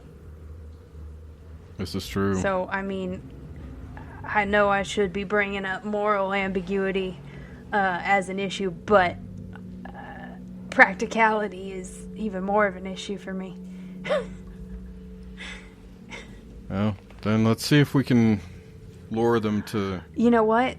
The cave-in area. They don't know we're here. They know Natty's here. So, let's give it a minute. Let's wait until they're getting ready to walk up to the outside of that area. Like, if they are gathering their tools and actively walking towards the door. And then Natty can dash forward and put the bomb in place and set it, and then yell, I don't know, some sort of something. Natty, you can Swear. come up with something, or just act like she found something real big and needs help getting it out, something valuable, and then run away and see if that works. This is a terrible plan. Natty's gonna try and turn around. What? Say that again. Excuse me? All right, well then I guess I could run forward and set it, but Natty, you'll have to do the hollering. Well, I'm okay with helping out on pulling my weight in this little skirmish if that's what you're planning. I could go out and pretend like I'm surrendering, and then while they're distracted with me, you guys could open up. I figure I kind of do owe you my life. Well, we don't want to obliterate you.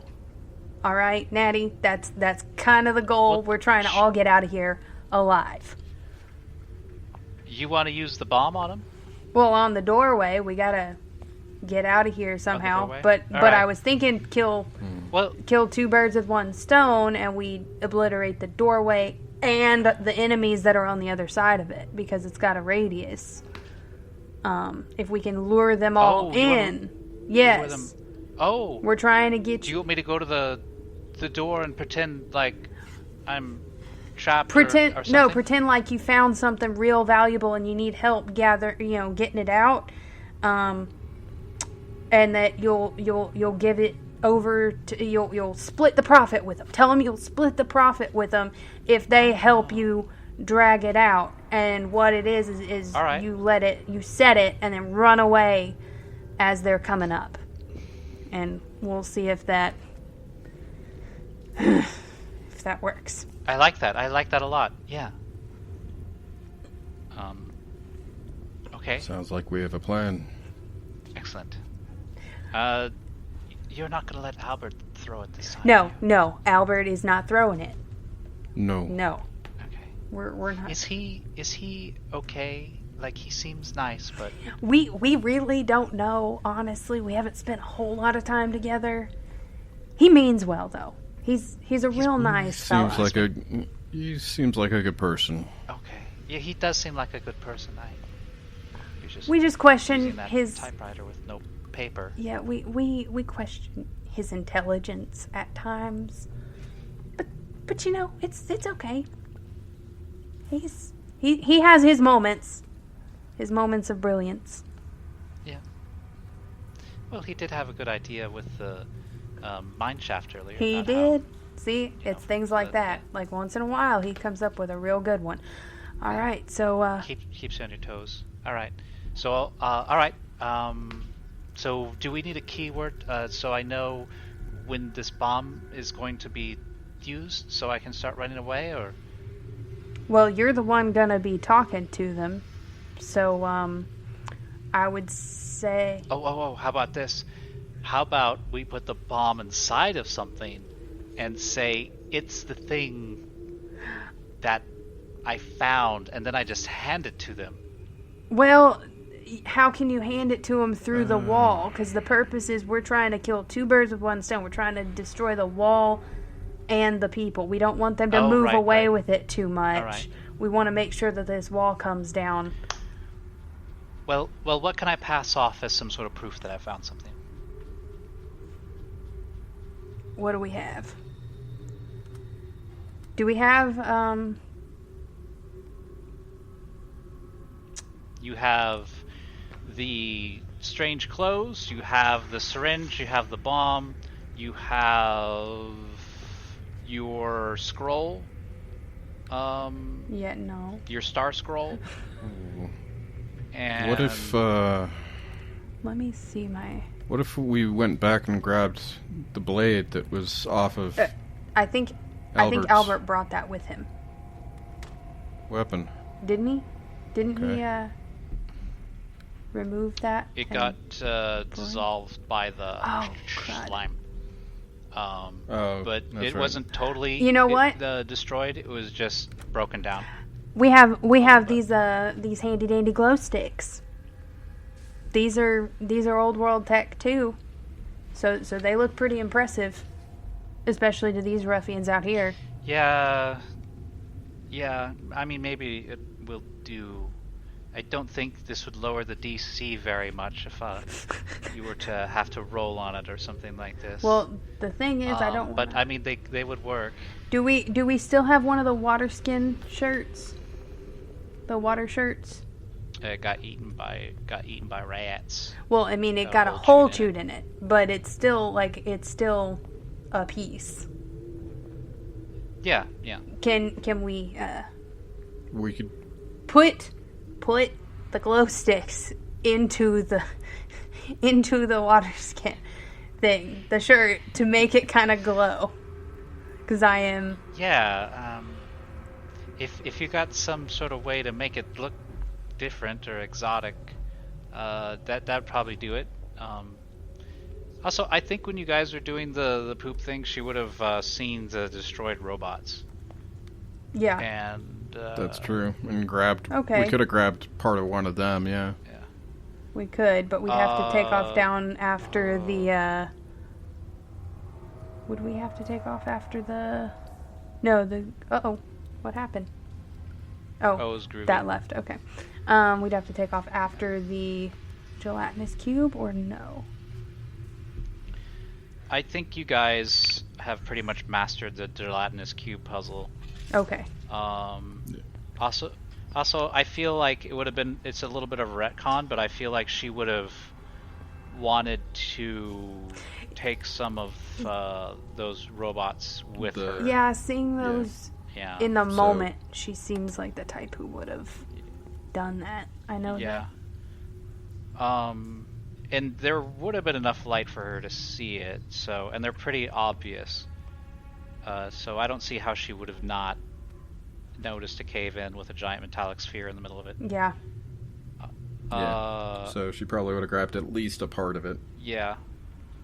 I'll just roll to see if she got any really cool stuff.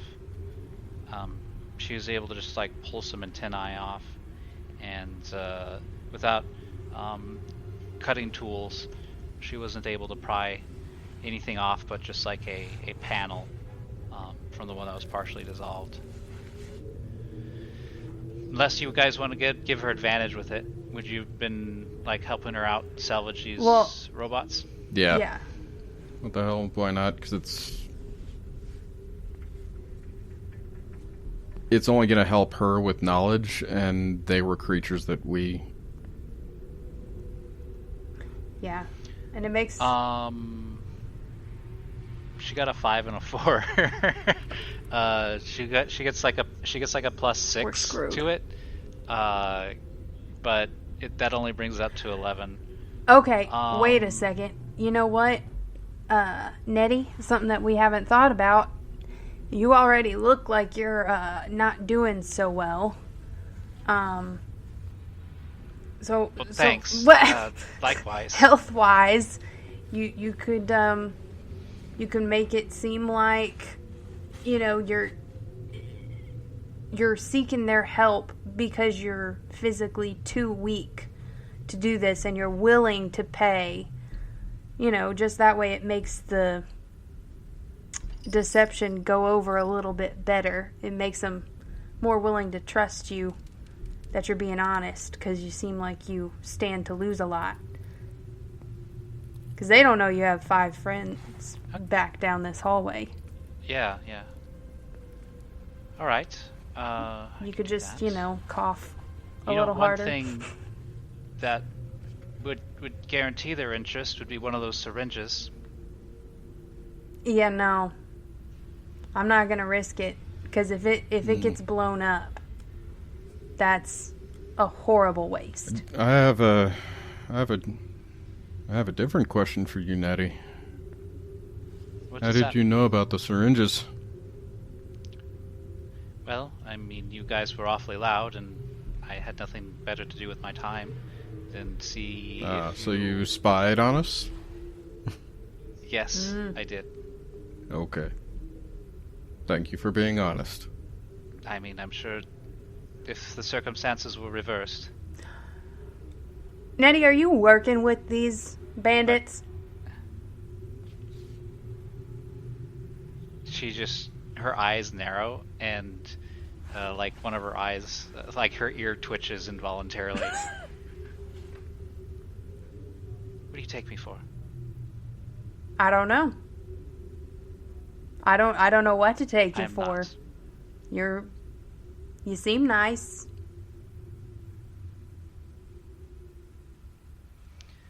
I told you I took money from them, but it was only to further my research. They were a means to an end. All right. And I just want to put as much distance between myself and them as I can.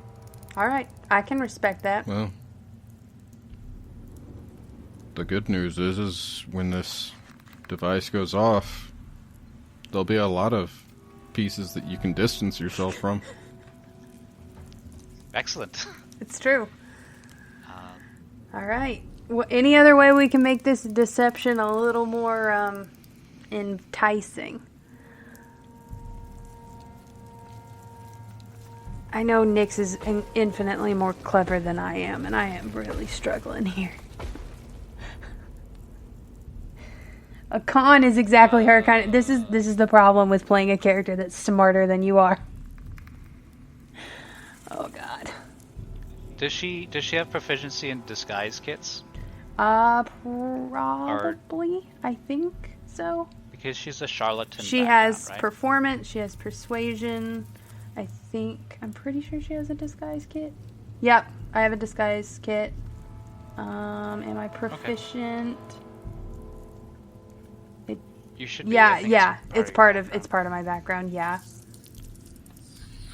All right, I'll give you this because your charlatan background and you are proficient in disguise kits. Mm-hmm.